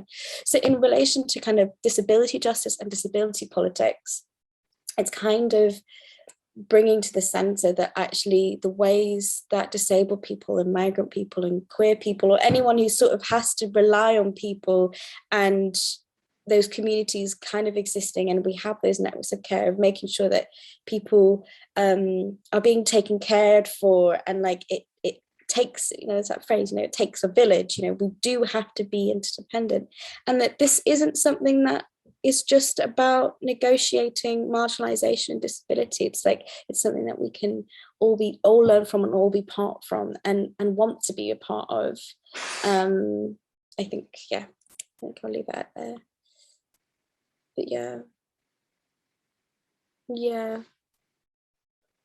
But like participating and understanding these ecosystems of care, and to go beyond just providing the bare minimum, but to include the intentionality and build in that care for disabled, queer, migrant and BIPOC communities. And like, maybe that's a bit woolly and it doesn't really seem like quite tangible, but we can see like, you know, the £20 a week being taken away from families, right? We can see that as a tangible thing where people are not understanding that that decision, you know, impacts so many people, and that like the things that we do in life, you know, affect people closest to us, and also far-reaching as well. Great, thank you. Does Daniel want to add something to there was more in the question that I thought also. Where was this? I did also write a question for Daniel as well. Is your work ever about the connection over borders between groups of people? Well, that was my question for Raisa, yeah. But I did have a question for Daniel, just about your current work, Daniel, just because I read there was an article in The Guardian, I don't know if people read that, about how small boat arrivals are already double what they were in 2020. And it also feels like a different climate because Britain, suddenly, apparently, we don't have any resources at all anymore. And so I feel like that's, that's going to be played in a certain way by the media and have an impact on how people feel about migrants and whether we have the space and resources to welcome people into the country.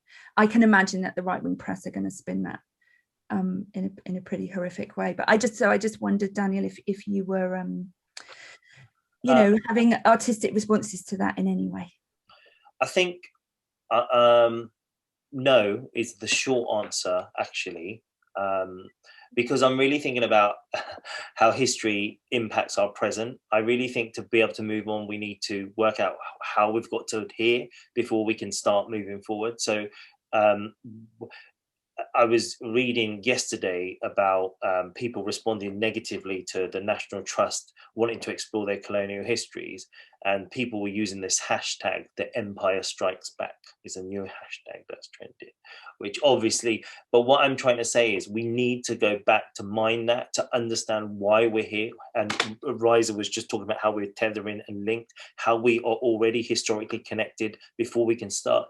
Not before we can start dealing with present. There's a clear and present problem there with migrants, but I do think that is a part of the conversation, and that is kind of a part of the conversation I'm moving to trying to think about if we can understand and accept some of those histories, perhaps we can move on more positively together. And I used a quote. There was a quote when Zhera introduced me. It's a term from Claire Bishop's book, Radical Museology, and she just talks about dialectical contemporaneity. So this idea we can mine the past to reboot the future, and I think that's kind of where I am at the moment with my work.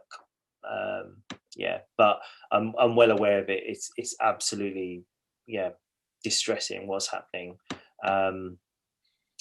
And I don't want to get involved in politics, but I don't think our current Home Secretary is probably on the right side of the fence with this conversation. So just really interesting, the idea of history that comes into it. And Daniel and Katie Freer and I have been having loads of conversations for a project called Imperial Subjects, and this is also something that we're kind of working through, is the way in which potential identity problems that we might be having now, whether you call it migration or a refugee crisis, also have to do with sort of historic incidences, and perhaps quite rudely, I should say, issues to do with colonial guilt, which does have to be accepted,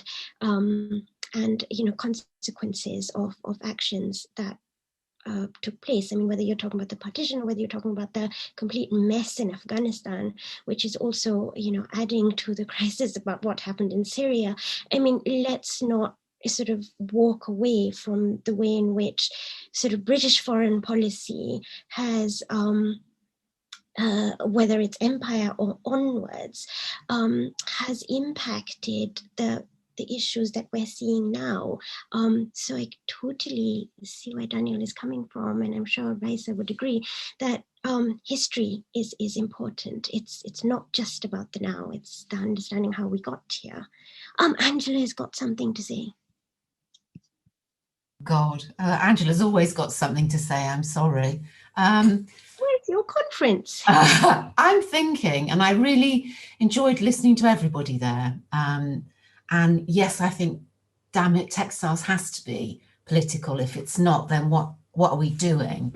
And I think I want to respond a little bit to how do you make your work universal? Is that the thing about making, textile making happens at all levels. Some of us are really skilled at it. Some of us learn to do it from YouTube videos. Some of us learn to do it from sitting with someone. And all of this means is that we're carrying these skills within us. And I feel as textile makers, we've got, in many respects, a responsibility to share those skills, because there's something about being able to make, to give voice to something, to put things into making or the products of your making that don't exist as words, maybe, can't exist, they're beyond language. But simultaneously, we all understand what a blanket is. We all understand what a pair of socks is. If you were to offer them to someone with cold feet, you know, all of these things are really important. So I kind of wanted to say, I am so over with people saying that textiles is on the margins. We are where it's all at. You know, we all wear the stuff. We're all implicated in the abusive context of textiles as well. And I think that ultimately, you know, we're where it's at. That's what I want to finish by saying, really. I don't know if anybody else wants to come back at me with that, but I just love that. Actually, I'm going to finish by saying our workroom, which is part of the exhibition, and maybe it's a point where Anne might want to say something, or Lorna.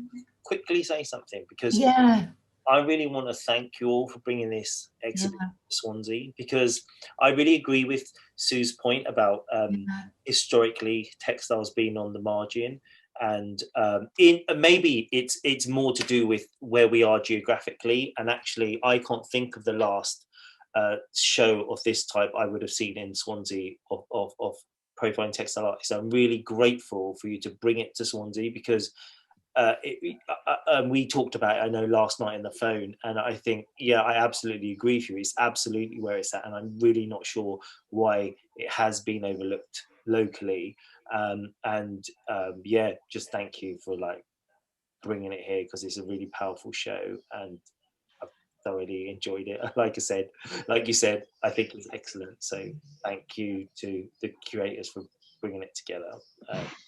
Thank you. And I think, you know, the quality of the discussions that we have reflects the powerful nature of textiles and textile practice, the making and unmaking of textiles and the threads that are involved. Somebody asked me in the chat if we could say a tiny bit more about the workroom. So this is what the workroom looks like, and it's evidence from everybody involved in the exhibition of what I think of as the doing and the undoing, and the kind of get there but don't quite get there, the discarded, the thing that you find that is just exceptional and you decide, wow, that's where I'm going. So, but it's also, and I think it was Lorna who reminded me of this, is that the workroom is often a place that we escape to, or we go to get away from everything else. So it's a place of working out or working away from, as well, as much as producing things. It's a place of solitude. The idea of having a room of one's own, maybe, but I think I described it also as being sometimes a box under the bed or a cupboard where you stash things. But the idea for the workroom is that everybody's work is in there, that they're, the students are with Raisa, that my work is next to Lorna's, and we haven't labeled anything. So everybody's work is could be anybody's. It's quite interesting to try and find different work, but that's what I wanted to show, so everybody's seen a picture of the workroom. One of the things that I felt were quite important was the portrayal of black hands in making, and that historically in magazines and stuff that you don't see the black makers. It's getting a lot better. So in the room, there's my hands, there's Lashmin's hands. I don't think we've got any pictures of Raisa's hands, but it can seem like a small thing, but it's a very big thing that you just see the hands of the makers. So that's in there as well. I've really enjoyed today. Thank you all for just making the time to come on the chat. I was fortunate to be able to come up to Swansea, my first time up there, and I was just really shocked that more people, critics and people from the Arts Gallery, anybody on here from come up and see the shows. Like, why is like Wales left off, you know? And this is like an outstanding show, as good as any show in London. So, you know, people need to come and see it. And if you've got connections and people that can watch the virtual show when it's there and write reviews, we want to really big up Swansea and Wales. Anne, would you like to see us out? And I just must thank everybody, because it's been absolutely wonderful. It's very emotional for me, and fascinating and brilliant. And I have to say thank you. But I also have to say thank you to Elysium, to the Arts Council, to the lottery funding, and to the University of Wales, Trinity St David's, who have helped to support this symposium.